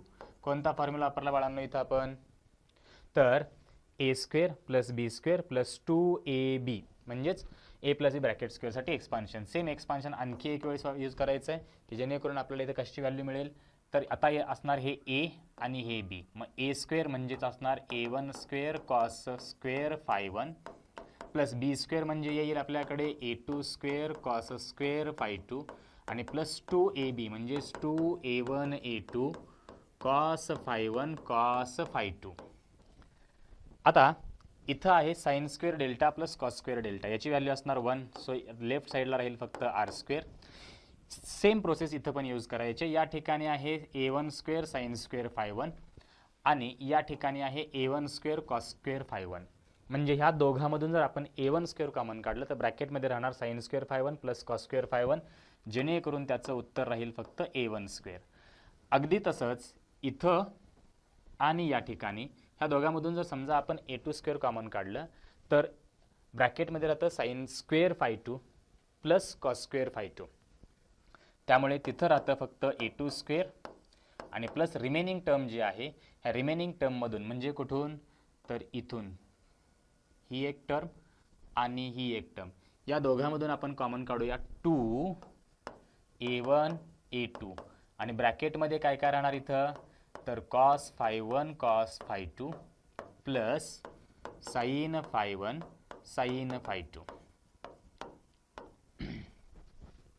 So r square is equals to equation आलं A1 square plus A2 square plus 2A1 A2 cos a cos b plus sine a sine b, म्हणजेच formula असतो cos of a minus b, म्हणून आलं cos phi one minus phi two. So जर फक्त resultant amplitude काढायची असेल तर taking square root on both sides. So here we get A1 square plus A2 square plus 2A1 A2 cos of phi 1 minus phi 2. So this is the expression for resultant amplitude. आणि समजा आपल्याला विचारलं resultant phase म्हणजे delta काढायचा आहे,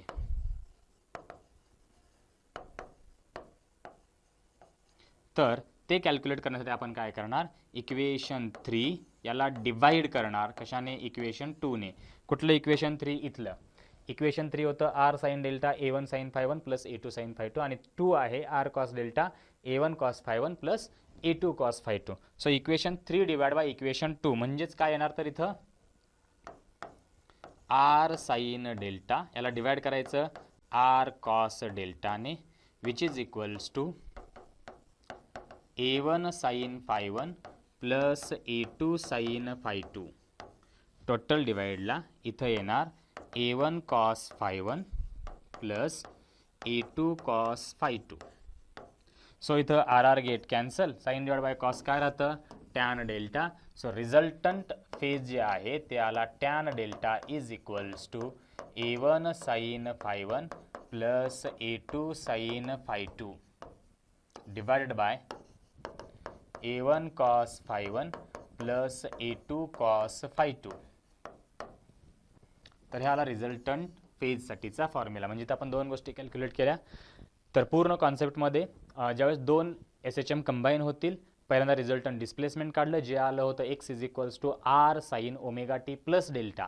ह्यात r होतं resultant amplitude आणि डेल्टा होता रिझल्टंट फेज. परंतु रिझल्टंट ॲम्प्लिट्यूड कशी कॅल्क्युलेट करणार आपण, तर त्यासाठी हा फॉर्म्युला तयार केला आणि रिझल्टंट फेजसाठी हा फॉर्म्युला तयार केला. याला तुम्ही डेल्टा इज इक्वल्स टू असं पण लिहू शकता की टॅन इनवर्स ऑफ, हा ब्रॅकेट ॲज इट इज कुठला, A1 sine phi 1 plus A2 sine phi 2 divided by A1 cos phi 1 plus A2 cos phi 2 असं पण लिहू शकता, काही प्रॉब्लेम नाही. सो हे डेल्टा आलं.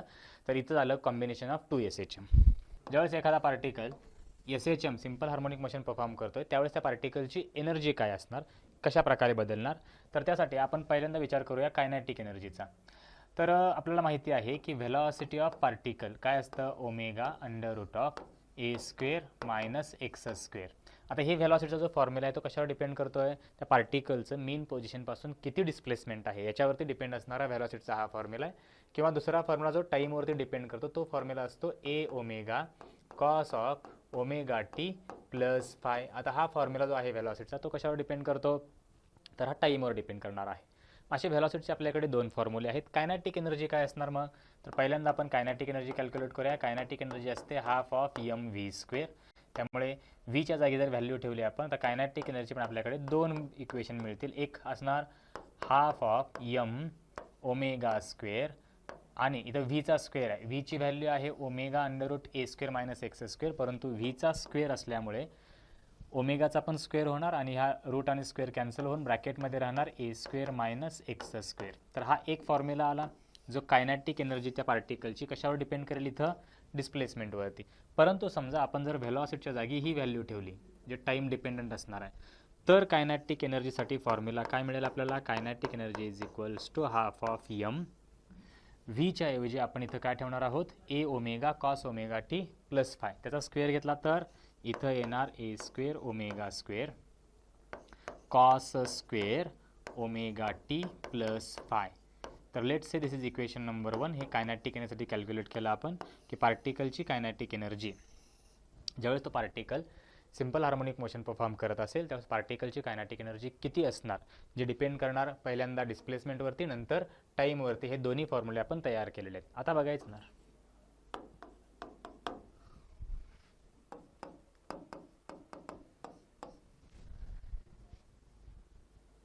सो समजा हे पार्टिकलच्या त्या पाथवरती मेन पोझिशन आहे आणि इथंपर्यंत हे पॉझिटिव्ह एक्स्ट्रीम पोझिशन आणि इकडे निगेटिव्ह एक्स्ट्रीम पोझिशन आहे. आता जो पार्टिकल आहे तो ॲज्युम करा या ठिकाणी आहे कुठेतरी,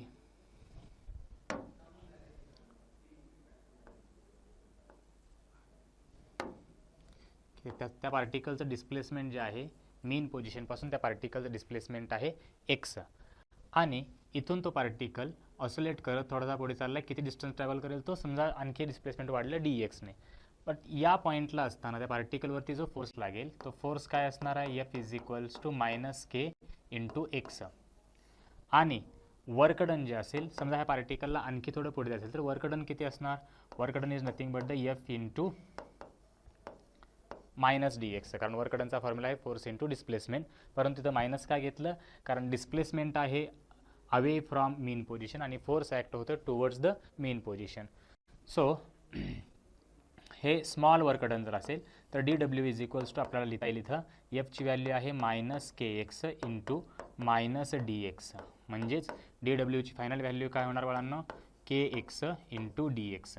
पण हे स्मॉल वर्कडन झालं की जे पार्टिकलला या, समजा ह्याला आपण ए नाव दिलं, इथून dx पोझिशन म्हणजेच ए पासून बी पर्यंत पार्टिकल पुढे नेण्यासाठी गरजेचं असणारं वर्कडन आहे. जर टोटल वर्कडन काढायचं असेल तर आपण ते काय लिहिणार इथं, किंवा हे स्मॉल वर्कडन म्हणजे चेंज इन पोटेन्शियल एनर्जी असणार. Potential energy is equals to integration of DW which is equals to integration of kx dx. तर इथं पोटेन्शियल एनर्जी किंवा वर्कडन, टोटल वर्कडन जे आहे ते k कॉन्स्टंट आणि एक्सचं इंटिग्रेशन असणार आहे x² डिवाइड बाय 2. म्हणजेच याला आपण पोटेन्शियल एनर्जी इक्वल्स टू लिहू शकतो हाफ ऑफ kx². आता इथं हे जे पोटेन्शियल एनर्जी आहे ते डिपेंड करणार आहे डिस्प्लेसमेंटवरती. परंतु आपल्याला एक्सचं आणखी एक इक्वेशन माहिती आहे की एक्स म्हणजे काय असतं, डिस्प्लेसमेंट म्हणजेच A sine omega T plus phi. म्हणून पोटेन्शियल एनर्जीचा आणखी एक फॉर्म्युला काय मिळू शकतो, हाफ ऑफ के, एक्सच्या ऐवजी आपण ठेवणार A sine omega T plus phi, एक्सचा स्क्वेअर आहे त्यामुळे काय येणार आहे A square sine square omega T plus phi. तर हे पोटेन्शियल एनर्जी आली. इथे आपण कायनेटिक एनर्जी त्यासाठी फॉर्म्युला तयार केला होता. आता बघूया एखादा particle simple harmonic motion perform करत असताना त्याची टोटल एनर्जी किती असणार आहे. तर आपल्याला माहिती आहे टोटल एनर्जी म्हणजेच काय असतं, तर kinetic energy plus potential energy. आणि कायनेटिक एनर्जीसाठी आपण फॉर्म्युला तयार केला होता half of M omega square ब्रॅकेटमध्ये A square minus x square plus potential एनर्जीसाठी फॉर्म्युला होता half of K X square. इथं हाफ ऑफ के ब्रॅकेटमध्ये A square minus x square plus half of K X square अशा प्रकारे लिहिता येतं. आता इथं के कुठून आलं, तर K is equals to M omega square हे आपण सुरुवातीला सांगितलं होतं टॉपिकच्या सुरुवातीला. त्यामुळे इथं जर ब्रॅकेटला मल्टिप्लाय केलं तर आता काय half of K A square minus half of K X square plus half of K X square. Negative half of K X square, positive half of K X square काय होणार, कॅन्सल. त्यामुळे total energy जी आहे पार्टिकलची ती किती राहणार आहे इथं, half of K A square. आता इथं बघू शकतो आपण टोटल एनर्जीमध्ये कुठेही एक्स आलेलं नाही, म्हणजेच के फोर्स कॉन्स्टंट असणार आहे, ए त्याची ॲम्प्लिट्यूड असणार आहे, म्हणजेच टोटल एनर्जी जी आहे ती नेहमी कशी असणार, कॉन्स्टंट असेल. टोटल एनर्जी नेहमी कशी असणार, कॉन्स्टंट किंवा आपण त्याला म्हणतो कॉन्झर्वड असणार आहे. ज्यावेळेस पार्टिकल मीनकडून एक्स्ट्रीमकडे जाईल तर मीन पोझिशनला पार्टिकलची व्हेलॉसिटी सगळ्यात जास्त आहे, म्हणजेच मीन पोझिशनला कायनेटिक एनर्जी सगळ्यात जास्त आहे, पोटेन्शियल एनर्जी मिनिमम असणार. आणि ज्यावेळेस पार्टिकल मीनकडून एक्स्ट्रीमकडे ट्रॅव्हल करायला लागेल त्यावेळेस काय घडेल, तर त्याची पोटेन्शियल एनर्जी वाढत जाणार, कायनेटिक एनर्जी कमी कमी होणार, कारण स्पीड कमी कमी होत चालला आहे. म्हणजेच जस्ट इमॅजिन करा की हे मीन पोझिशन आणि हे दोन एक्स्ट्रीम पोझिशन पॉझिटिव्ह आणि निगेटिव्ह, इथून पार्टिकल ऑसिलेट करत या प्रकारे इथंपर्यंत पोहोचतो. एक ऑसिलेशन पूर्ण करत असताना या ठिकाणी व्ही मॅक्झिमम आहे, म्हणजेच या पॉईंटला कायनेटिक एनर्जीसुद्धा कशी असणार, मॅक्झिमम. इथून पार्टिकल इथं पोहोचेपर्यंत एक्स्ट्रीम पोझिशनला कायनेटिक एनर्जी ज्यावेळेस तो एक्स्ट्रीम पोझिशनला पोहोचेल त्यावेळेस त्याची कायनेटिक एनर्जी कमीत कमी होणार आणि पोटेन्शियल एनर्जी मात्र काय होणार, मॅक्झिमम वाढत जाणार, जास्तीत जास्त होणार. मीनकडून एक्स्ट्रीमला ज्यावेळेस ट्रॅव्हल करतोय त्यावेळेस काय होणार आहे, कायनेटिक एनर्जी कमी होत राहणार, पोटेन्शियल एनर्जी वाढत राहणार. इथं पोहोचल्यानंतर एक्स्ट्रीम पोझिशनला potential energy maximum, kinetic energy minimum. ज्यावेळेस तो रिव्हर्स ट्रॅव्हल करेल परत मीनकडे, पोटेन्शियल एनर्जी कमी कमी होत राहणार, कायनेटिक एनर्जी इन्क्रीज होत राहणार. हे एक्सप्लेन केलं इथं ग्राफमध्ये. इथं बघू शकता की जो वाय ॲक्सिस आहे, वाय ॲक्सिसवरती आपण एनर्जी ॲक्सिस घेतलेला आहे आणि एक्स ॲक्सिस म्हणजेच डिस्प्लेसमेंट ॲक्सिस आहे. इथले पॉईंट आहेत positive extreme, negative extreme, sorry इथला पॉईंट हा निगेटिव्ह एक्स्ट्रीम आणि हा पॉझिटिव्ह एक्स्ट्रीम. म्हणजेच काय असणार आहे तर प्लस ए मायनस एचे. आता ज्या वेळेस एलिमेंट मीन पोझिशनला आहे त्यावेळेस मीन पोझिशनला असताना कायनेटिक एनर्जी मॅक्झिमम आहे, म्हणजेच पोटेन्शियल एनर्जी कशी असणार आहे बाळांनो, मिनिमम असणार आहे. सो इथं मीन पोझिशनला पोटेन्शियल एनर्जी कशी असणार आहे, मिनिमम. कारण टोटल एनर्जी नेहमी कॉन्स्टंट राहण्यासाठी जर कायनेटिक एनर्जी वाढली तर पोटेन्शियल एनर्जी कमी झाली पाहिजे आणि पोटेन्शियल एनर्जी वाढली तर कायनेटिक एनर्जी कमी झाली पाहिजे. त्यासाठी ज्यावेळेस तो पार्टिकल मीन पोझिशनला असेल त्या पार्टिकलकडे या पॉईंटला ज्यावेळेस तो पार्टिकल मीन पोझिशनला असेल तर एक्स 0 आहे म्हणजे पोटेन्शियल एनर्जी 0 अथवा मिनिमम असली पाहिजे. त्यावेळेस कायनेटिक एनर्जी मॅक्झिमम असली पाहिजे. त्यामुळे इथं हा जो ग्राफ आहे तो कायनेटिक एनर्जीसाठी आहे आणि इकडला जो ग्राफ आहे तो पोटेन्शियल एनर्जीसाठी आहे. सो ज्यावेळेस पार्टिकल ओरिजिनला असेल किंवा मीन पोझिशन असेल पोटेन्शियल एनर्जी 0. पार्टिकल ज्यावेळेस मीनकडून एक्स्ट्रीम जाईल पोटेन्शियल एनर्जी वाढत जाणार. एक्स्ट्रीमला पोहोचल्यानंतर पोटेन्शियल एनर्जी मॅक्झिमम असणार. निगेटिव्ह एक्स्ट्रीमला पोहोचल्यानंतर सुद्धा पोटेन्शियल एनर्जी मॅक्झिमम असणार. आणि एक्स्ट्रीमला पोहोचल्यानंतर कायनेटिक एनर्जी मिनिमम अथवा 0 असणार. आणि कायनेटिक एनर्जी मॅक्झिमम कुठे आहे तर मीन पोझिशनला. सो अशा प्रकारे कायनेटिक आणि पोटेन्शियल एनर्जीज बदलत जाणार. परंतु एक सिच्युएशन एक पॉईंट किंवा मीन पोझिशनपासून इथे एक पोझिशन अशी मिळणार की जिथे कायनेटिक एनर्जी आणि पोटेन्शियल एनर्जी या दोघांच्या व्हॅल्यू सेम असतील. त्या व्हॅल्यू ग्राफमधून कुठे काढायच्या तर जिथं कायनेटिक आणि पोटेन्शियलचे दोन्ही ग्राफ एकमेकांना इंटरसेक्ट करतील तो पॉईंट म्हणजेच काय असणार एक्सची त्या पॉईंटसाठी असणारा एक्स कोऑर्डिनेट. म्हणजेच तो एक्स कोऑर्डिनेट काय काय असणार either X is equals to plus किंवा minus a/2 plus or minus a/2. Positive साईडला असेल तर प्लस a/2 निगेटिव्ह साईडला असेल तर मायनस a/2. हा तो पॉईंट आहे जिथे a/√2. तर हा तो पॉईंट आहे जिथे कायनेटिक आणि पोटेन्शियल एनर्जीज कशा असतील सेम असतील.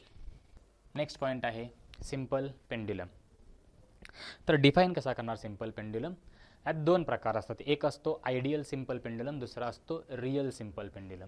तर पहिल्यांदा आपण आयडियल सिंपल पेंड्युलम बघूया. आपल्या सिलेबसला रिअल डिस्कस करायचं आहे पण आयडियल सिंपल पेंड्युलम काय असतो तर आयडियल सिंपल पेंड्युलम म्हणजेच एक हेवी बॉब, हेवी म्हणजे ज्याचं मास खूप खूप खूप जास्त असणार आहे असा एक हेवी बॉब एका मासलेस स्ट्रिंगला अटॅच केला, जे की रिअलमध्ये पॉसिबल नसतं. जर दोरी आहे कितीही लहान दोरी असेल तरी काही ना काही मास असलं पाहिजे, त्यामुळे मासलेस स्ट्रिंग येणार नाही. मग एका मासलेस स्ट्रिंगला जर खूप मोठा हेवी बॉब अटॅच केला ज्याचं मास खूप जास्त आहे बॉबचं आणि याला जर अशा प्रकारे स्विंग केलं तर तो असणार आयडियल सिंपल पेंडुलम. परंतु इथं आपण जे बघणार आहोत या टॉपिकमध्ये डिस्कस करायचं आहे तिथं आपण काय घेणार तर बॉब आहे heavy Bob but light string. जे दोरी वापरणार आहोत ती दोरी कसली असणार आहे इथं लाईट, म्हणजे तिला काही ना काही मास असणार परंतु त्या स्ट्रिंगचं मास हे त्या बॉबच्या माससमोर निग्लिजिबल म्हणजे खूप कमी असणार आहे. त्यामुळे आपण इथं कॅल्क्युलेशनमध्ये दोरीचं मास स्ट्रिंगचं मास घेणार नाहीत. पुढे आणखी एक कंडिशन कोणती आहे तर जी दोरी आहे ती इनएक्सटेन्सिबल. म्हणजे कधी कधी काय होतं की आपण बघतो रिअल लाईफमध्ये की ज्यावेळेस आपण एखाद्या दोरीला ऑब्जेक्ट अटॅच करतो त्या ऑब्जेक्टच्या वेटमुळे दोरीची लांबी थोडीशी वाढते, पण ते इथं व्हायला नको आहे. सो इथं आपण सिंपल पेंडुलममध्ये ॲझम्पशन काय करतोय जोपर्यंत दोरीचं मास सांगितलं जाणार नाही तोपर्यंत दोरीचं मास कन्सिडर करायचं नाही. आणि जी दोरी आहे ती इनएक्सटेन्सिबल आहे. इनएक्सटेन्सिबल म्हणजे त्याची लांबी वाढणार नाही. त्याचबरोबर ती दोरी अशी ट्विस्ट पण नाही होऊ शकत, म्हणजे असा पीळ त्या दोरीला बसणार नाही. मग अशा प्रकारचे जर एक बॉब दोरीला अटॅच केला आणि त्या दोरीचा दुसरा एंड कुठे अटॅच केला एका रिजिड सपोर्टला अटॅच केला, दुसरा एंड हा बॉब ही त्याची दोरी आणि दोरीचा दुसरा एंड कुठे अटॅच केला आहे एका रिजिड सपोर्टला अटॅच केला आहे. आता याला अशा प्रकारे एक हॉरिझॉन्टल व्हेलॉसिटी दिली मीन पोझिशनला असताना की जेणेकरून तो ज्या पाथवरती फिरतोय हा जो पाथ आहे हा जो अँगल आहे तो स्मॉल असला पाहिजे.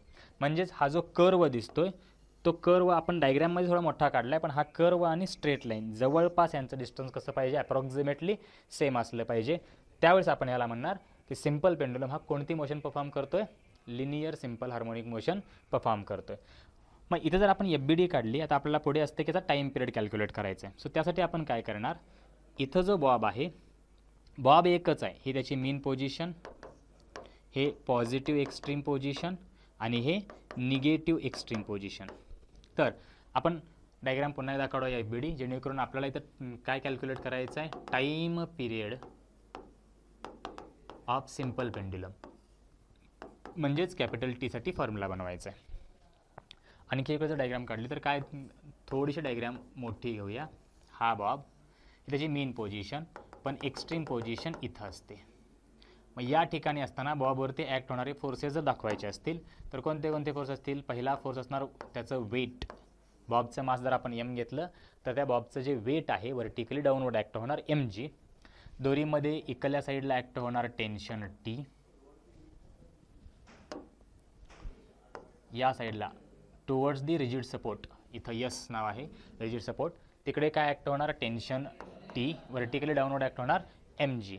परंतु ज्यावेळेस बॉब हा ह्या मेन पोझिशनपासून थोडासा पुढे जायला लागेल, एक रजिस्टिव्ह फोर्स किंवा रिस्टोरिंग फोर्स त्याच्यावरती ॲक्ट झाला पाहिजे, जो त्या पार्टिकलला किंवा त्या बॉबला मेन पोझिशनला आणण्यासाठी काम करेल. पण इथं तर फक्त दोनच फोर्स ॲक्ट होत आहेत.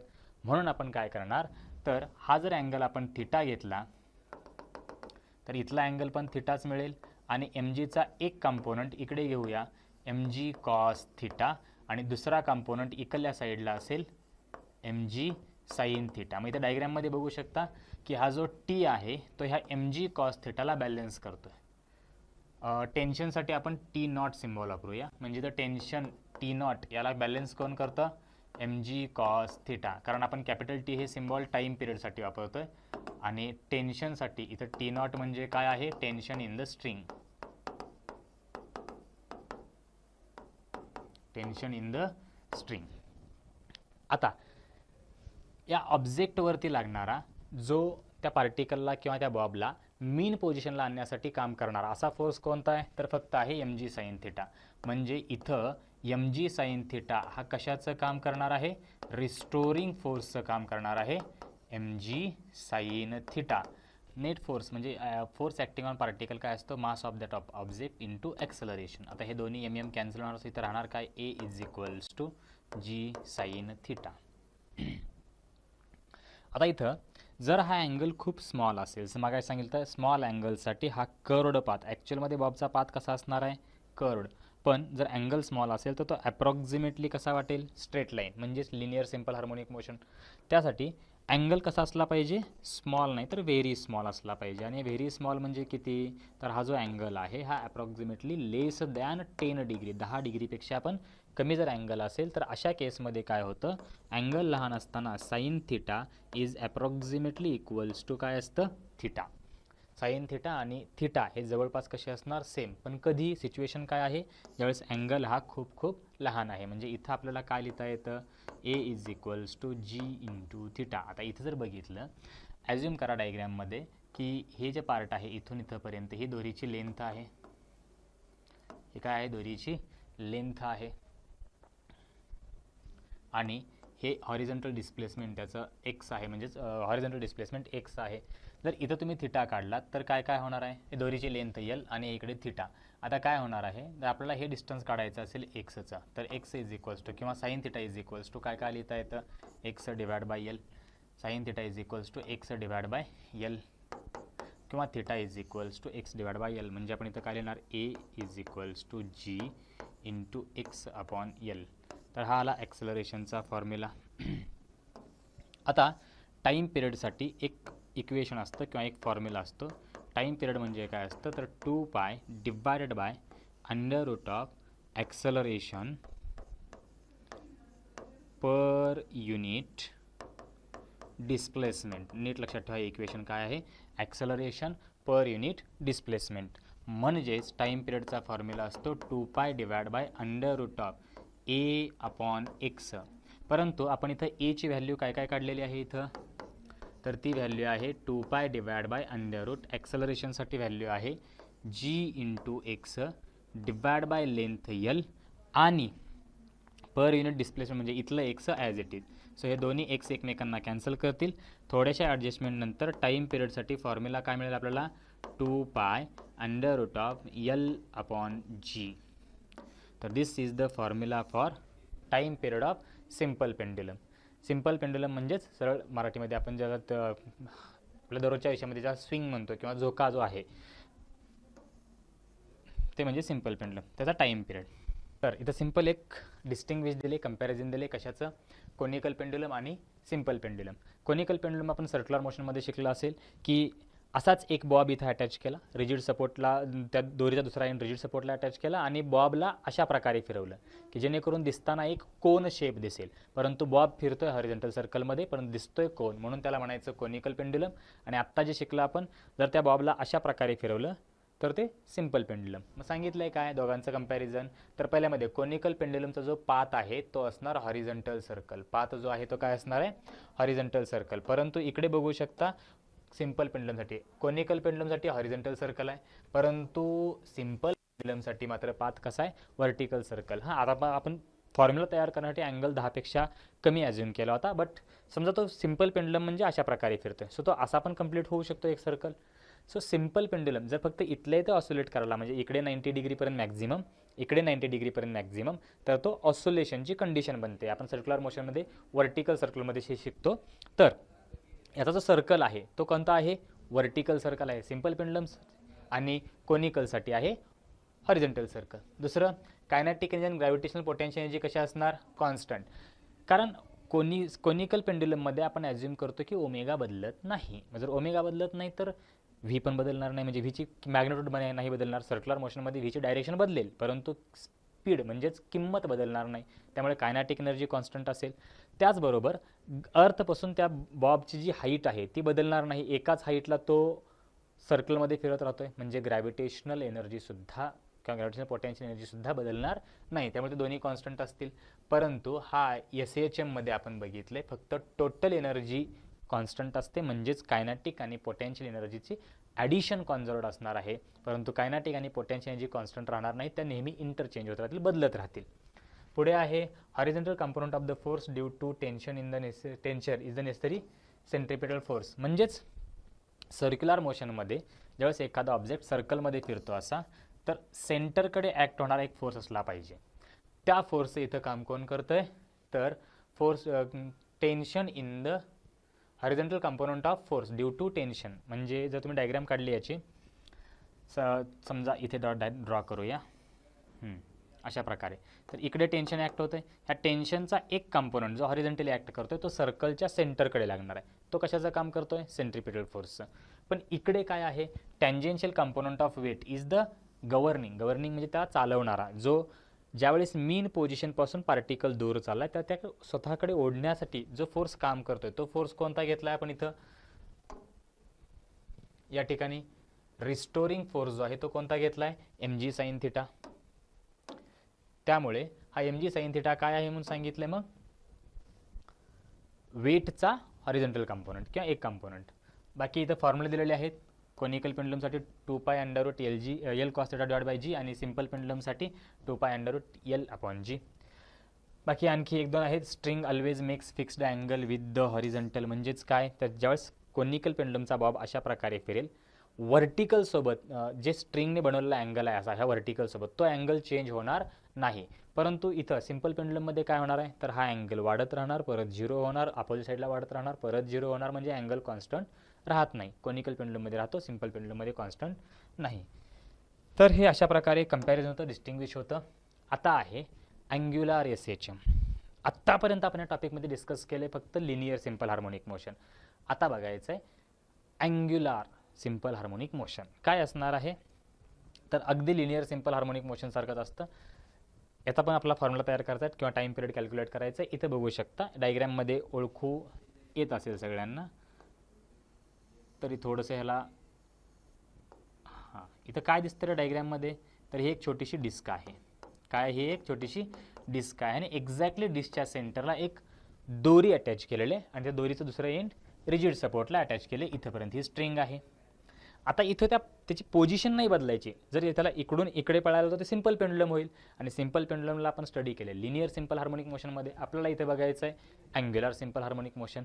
मग इमॅजिन करा की हा हात म्हणजे एक डिस्क आहे, बरोबर सेंटरला अशा प्रकारे एक दोरी किंवा एक वायर अटॅच केला. दोरी म्हणण्यापेक्षा आपण वायर म्हणूया, वायर अटॅच केले आणि दुसरा एंड रिजिड सपोर्टला अटॅच केला.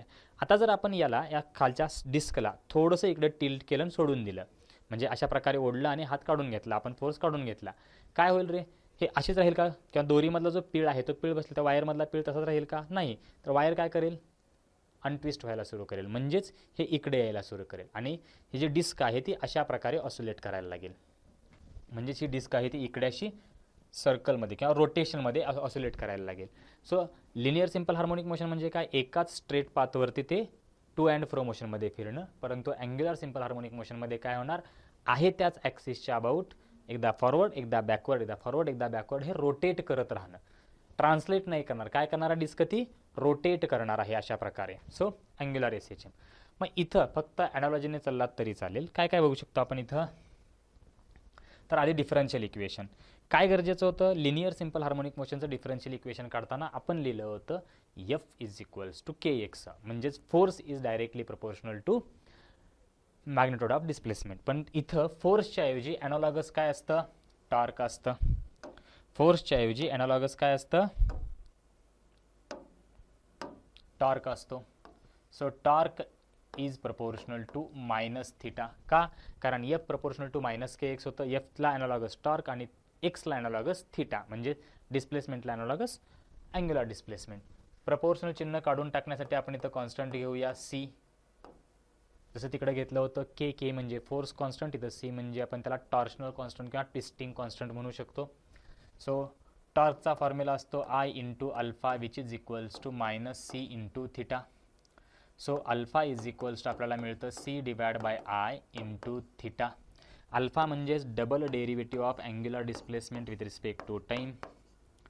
मायनसची टर्म इकडे येऊन प्लस होणार, plus C divide by I into theta which is equals to 0. म्हणजेच इक्वेशन मिळणार d two theta upon d t square plus के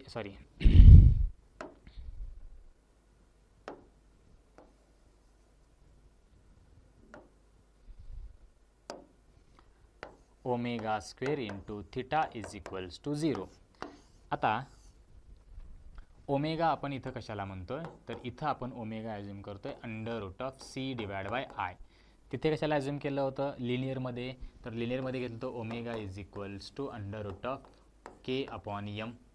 तसंच इथं के फोर्स कॉन्स्टंटच्या ऐवजी आला टॉर्शनल कॉन्स्टंट आणि मासला ॲनालॉगस असतं मोमेंट ऑफ इनर्शिया. त्यामुळे सी डिवाइड बाय आय या टर्मला आपण काय ॲझ्युम केलं इथं ओमेगा स्क्वेअर. तर हे झालं डिफरन्शियल इक्वेशन कोणासाठी, अँग्युलर एसएचएमसाठी. समजा याचा टाईम पिरियड काढायचा झाला, तिकडे टाईम पिरियड आपण काय घेतला होता रे सिम्पल पेंडुलमसाठी, किंवा जनरल इक्वेशन काय होतं टाईम पिरियडचं, ट्रान्सलेशनमध्ये होतं 2π divide by under root of acceleration per unit displacement. इकडे काय असणार आहे, तर इकडला टाईम पिरियड असणार 2π अंडर रूट, फक्त ॲनालॉजीचा वापर करायचा, जास्त डोकं वापरायचं नाही. 2π under root angular acceleration per unit angular displacement. म्हणजेच इथं टाईम पिरियडचा फॉर्म्युला काय येणार, general formula 2π divide by under root of alpha divide by theta, किंवा याला लिहू शकता तुम्ही 2π under root of theta divide by alpha. तर ह्या फॉर्म्युलाचा पुढे आपण वापर करूया. Next, magnet vibrating in uniform magnetic field. इथं पण आपल्याला टाईम पिरियडचा फॉर्म्युला कॅल्क्युलेट करायचा आहे. काय होणार बघा, तर इथं डायग्राममध्ये दिसतंय की मॅग्नेटिक फील्ड जे आहे ते आपण व्हर्टिकल लाईन्सने दाखवलेली आहे इथं अशा प्रकारे. सो मॅग्नेटिक फील्डची डायरेक्शन व्हर्टिकली अपवर्ड आहे आणि या मॅग्नेटिक फील्डमध्ये एक बार मॅग्नेट ठेवला आहे जो इन्क्लाइन ठेवला आहे अशा प्रकारे. हा बार मॅग्नेट आहे इथून इथपर्यंत. हा काय आहे, बार मॅग्नेट. नॉर्थ पोल इथे आहे, साऊथ पोल इकडे आहे. आणि या बार मॅग्नेटचा जो ॲक्सिस आहे त्याने मॅग्नेटिक फील्डसोबत किती अँगल तयार केला आहे, थिटा अँगल तयार केला आहे. आता हा बार मॅग्नेटच्या एंड्सवरती काय काय फोर्स लागेल, तर -QB. आता बी काय आहे मॅग्नेटिक फील्ड, तर -QB व्हर्टिकली डाऊनवर्ड फोर्स लागेल आणि +QB व्हर्टिकली अपवर्ड फोर्स लागेल. आता हे जे दोन्ही फोर्स आहेत काय करेल, म्हणजे समजा ॲझ्युम करा हा बार मॅग्नेट आहे, या एंडला आपण खाली पुल करतोय आणि हा एंडवरती अपवर्ड फोर्स लागणार आहे. म्हणजे हे असे जर फोर्स लागले तर हा मॅग्नेट काय करेल, रोटेट व्हायला लागेल. हा मॅग्नेट काय करेल, रोटेट व्हायला लागेल. मग आधी आपल्याला आता इथं जे काही याची मोशन आहे ते लिनियर सिम्पल हार्मोनिक असणार नाही, तर काय असणार आहे, अँग्युलर सिम्पल हार्मोनिक मोशन. मग कारण इथं जो आहे तो अँगल बदलायला लागला याचा. हा जो अँगल आहे ज्यावेळेस हा रोटेट करायला लागेल, हा बार मॅग्नेट इकडे चालला, अँगल कमी होईल, परत इकडे यायला अँगल अपोजिट साईडला वाढत जाईल, परत इकडे येईल, म्हणजे हा बार मॅग्नेट अशा प्रकारे रोटेट करणार आणि मॅग्नेटिक फील्ड डायरेक्शन अशी वरती आहे. सो हा अँगल कमी, पुन्हा अपोजिट साईडला जास्त, कमी, परत इकडे जास्त. सो अशा प्रकारे हा ऑसिलेट करत राहणार. सो हे लिनियर सिम्पल हार्मोनिक मोशन नसून काय आहे, अँग्युलर सिम्पल हार्मोनिक मोशन. मग इथं आपल्याला गरजेचं आहे पहिल्यांदा टॉर्क माहिती असणं. तर टॉर्कचा फॉर्म्युला इथं येणार minus mu b sine theta. आता इथं म्यू काय असणार, तर म्यू असतं magnetic moment. So torque is equals to minus mu b sine theta किंवा मायनस म्यू बी, आणि स्मॉल अँगलसाठी आपण काय लिहू शकतो, थिटा. म्हणजे अँगल स्मॉल असेल तर sine theta is approximately equals to theta. But tau is equals to काय असतं पुढे, I alpha is equals to minus b mu b theta. इथं जर आपण अल्फा डिवाइड बाय थिटाची व्हॅल्यू काढली, फक्त मॅग्नेट्यूडची केलं, ती व्हॅल्यू काय मिळणार आपल्याला, mu B divide by I. तर आता आपल्याला याचा टाईम पिरियड काढायचा आहे. सो टाईम पिरियडचा फॉर्म्युला आत्ताच काय बघितलं आपण, 2 पाय अँग्युलर एस एच एमसाठी divide by under root of alpha divide by theta, म्हणजे angular acceleration per unit angular displacement. म्हणजे इथं जर ती व्हॅल्यू ठेवली आपण, तर 2 पाय डिवाइडला under root of mu B divide by I, म्हणजेच टाईम पिरियडचा जनरल फॉर्म्युला इथं काय मिळणार, 2 pi under root of I upon mu B. इथं म्यू म्हणजे काय सांगितलं बाळांनो, तर म्यू आहे मॅग्नेटिक मोमेंट,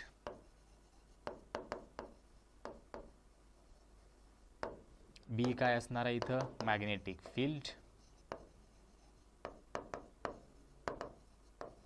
आणि आय काय असणार आहे या रॉडसाठीचा मोमेंट ऑफ इनर्शिया.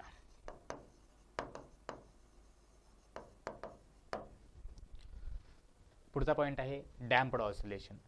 तर डॅम्प्ड ऑसिलेशन म्हणजे काय, तर इमॅजिन करा आपण एक सिम्पल पेंडुलमचं जे आपण स्टडी केला होता आत्ताच, की या सिम्पल पेंडुलमचा बॉब आहे, याला आपण एकदा काही अशा प्रकारे इथं आणलं आणि सोडून दिलं, तो अशा प्रकारे नॅचरली व्हायब्रेट करत राहतो. खरंच नॅचरली व्हायब्रेट करत राहतो का, तर आपण जर रिअल लाईफमध्ये याचं एक्झाम्पल बघितलं तर नॅचरली व्हायब्रेट करत नाही. का नाही करत, कारण ज्यावेळेस हा बॉब इथून इकडे चाललेला असतो, एअर रेजिस्टन्स हवेमुळे एक फोर्स तयार होतो, त्याला प्रेस करतो, जेणेकरून याची एनर्जी तिथे लॉस होते. मग इकडून निघाल्यानंतर पुन्हा तो इकडे येताना परत त्याला अपोज करणार, म्हणजे जिकडे बॉब मूव्ह करतो त्या डायरेक्शनला एअर जो आहे तो अपोज करतो, जेणेकरून त्याच्या पूर्ण मार्गावरती तो कुणीकडेही मूव्ह करला, मीनकडून एक्स्ट्रीमकडे जाऊ पॉझिटिव्ह, किंवा पॉझिटिव्ह एक्स्ट्रीमकडून मीनला, मीनकडून निगेटिव्ह एक्स्ट्रीम, कसाही फिरत असेल, जिकडे बॉबची डायरेक्शन आहे मोशनची त्याच्या अपोजिट साईडला एअर रेजिस्टन्स त्याला अपोज करणार. त्यामुळे काय होणार, जर पहिल्यांदा तो इथंपर्यंत येत असेल आणि इथून सोडून देऊन इकडून तो इकडे परत त्याच पोझिशनला नाही येणार, तर थोडासा कमी येऊन थांबेल, कारण एनर्जी थोडी लॉस झाली, परत इकडे जाताना थोडा आणखी कमी थांबेल. म्हणजेच हे अशा प्रकारे हळूहळू त्याची जी ॲम्प्लिट्यूड आहे ती काय होत राहील, रिड्यूस होत राहील. म्हणजे इथं जे ऑसोलेशन्स आहेत ते ऑसोलेशन्स होतात कसे, विथ ग्रॅज्युअली डिक्रीजिंग ॲम्प्लिट्यूड, म्हणजेच damped oscillation. The oscillations whose amplitude gradually decreases, that call damped oscillation. त्याचा इथे एक ग्राफ सांगितलेला आहे की सुरुवातीला जे ॲम्प्लिट्यूड आहे ते सगळ्यात जास्त होती इथून इथंपर्यंत, म्हणजेच हा मेन पोझिशन, इथून तो इकडंपर्यंत आलता एक्स पॉझिटिव्ह एक्स्ट्रीमला, पुन्हा इकडे आलता निगेटिव्ह एक्स्ट्रीम, म्हणजे हे डिस्टन्स आहे प्लस ए आणि इकडलं इथं डिस्टन्स आहे मायनस ए. हा त्याचा हे रिजिड सपोर्ट, आणि बॉब एवढ्या तसा ऑसिलेट करतोय. परंतु जर एअर रेजिस्टन्स आला तर काय होणार, इथून बॉब निघाला, तो इथं पोहोचला, इथं नाही पोहोचणार, तो पुढच्या वेळेस या ठिकाणी थांबणार, इकडून आला तो पुढच्या वेळेस या ठिकाणी थांबणार, इकडून परत पुढच्या वेळेस या ठिकाणी. सो अशा प्रकारे हळूहळू काय होणार आहे, त्याचा ॲम्प्लिट्यूड कमी होणार आहे. आणि टाईमसोबत हा ॲम्प्लिट्यूड कसा कमी होईल तो ग्राफ इथं दाखवला. म्हणजे सुरुवातीला तो इथून निघाला तर ॲम्प्लिट्यूड इथंपर्यंत आला, इथून पुन्हा तो त्याच हाईटला, म्हणजे एक्झॅक्टली या पॉईंटला नाही जात, त्याच्या आधीच तो थांबतो, परत माघारी ट्रॅव्हलिंग सुरू करतो, परत आधीच्या पॉईंटला न जाता परत माघारी. सो हे हळूहळू काय होत राहणार आहे, याची ॲम्प्लिट्यूड विथ टाईम काय होणार आहे, खूप कमी होणार आहे. आणि खूप जास्त वेळेनंतर, म्हणजे आफ्टर इन्फानाईट टाईम आपण इथं कॅल्क्युलेशनसाठी म्हणतो की खूप जास्त वेळानंतर तो पूर्णपणे रेस्टला येणार आहे. ॲक्च्युअलमध्ये हे असं म्हणजे आपण जर ऑब्झर्व केलं त्या बॉबला, तर ते आपल्याला वाटतं ओपन आईजने बघितल्यानंतर की तो थांबला आहे, पण एकदम त्याचे लहान लहान लहान लहान व्हायब्रेशन सुरू असतात. सो इन्फानाईट टाईमनंतर तो कम्प्लिटली रेस्टला येणार. म्हणून इथं ग्राफ जो आहे तो डायरेक्ट ॲम्प्लिट्यूड 0 केलेला नाही, तर हे टाईमनुसार हा पुढे वाढत, म्हणजे टाईमच्या जवळजवळ 0च्या जवळजवळ ॲम्प्लिट्यूड बनत चालले. सो 0 कधी बनणार? खूप खूप खूप वेळेनंतर, म्हणजे इन्फानाईट टाईमला. तर हे आहे डॅम्प्ड ऑसोलेशन. मग डॅम्प्ड ऑसोलेशनसाठी डिफरन्शियल इक्वेशन कसं तयार करणार आपण? तर इथं आपण बघितलं एक ऑसोलेशनसाठी पहिला फोर्स कोणता? तर रिस्टोरिंग फोर्स, ज्याची व्हॅल्यू -kx घेतो. परंतु इथं ॲम्प्लिट्यूड कमी करण्यासाठी जो फोर्स वापरला जातो त्याला म्हणतात डॅम्पिंग फोर्स. नेट फोर्स जो ॲक्ट करेल तो काय असणार आहे? एकतर restoring force plus damping force. म्हणजे काय काय असणार? रिस्टोरिंग फोर्स असतो -kx, डॅम्पिंग फोर्स असतो -bv, आणि नेट फोर्स असतो मास इंटू ॲक्सेलरेशन. मग इथं आपण acceleration is equals to -k/m into x -b/m into v असं लिहिता येतं. सो ॲक्सेलरेशन म्हणजे काय असतं? d2x अपॉन dt², म्हणजे double derivative of displacement, -ω² x b/m, याला v म्हणू शकता किंवा आपण याला dx/dt म्हणलं तरी चालेल. सो डिफरन्शियल इक्वेशन जर लिहायचं असेल तर काय लिहिता येतं? d2x upon dt² plus b/m into dx/dt, किंवा त्याला फक्त v लिहिला तरी चालेल, plus ω² x which is equals to 0.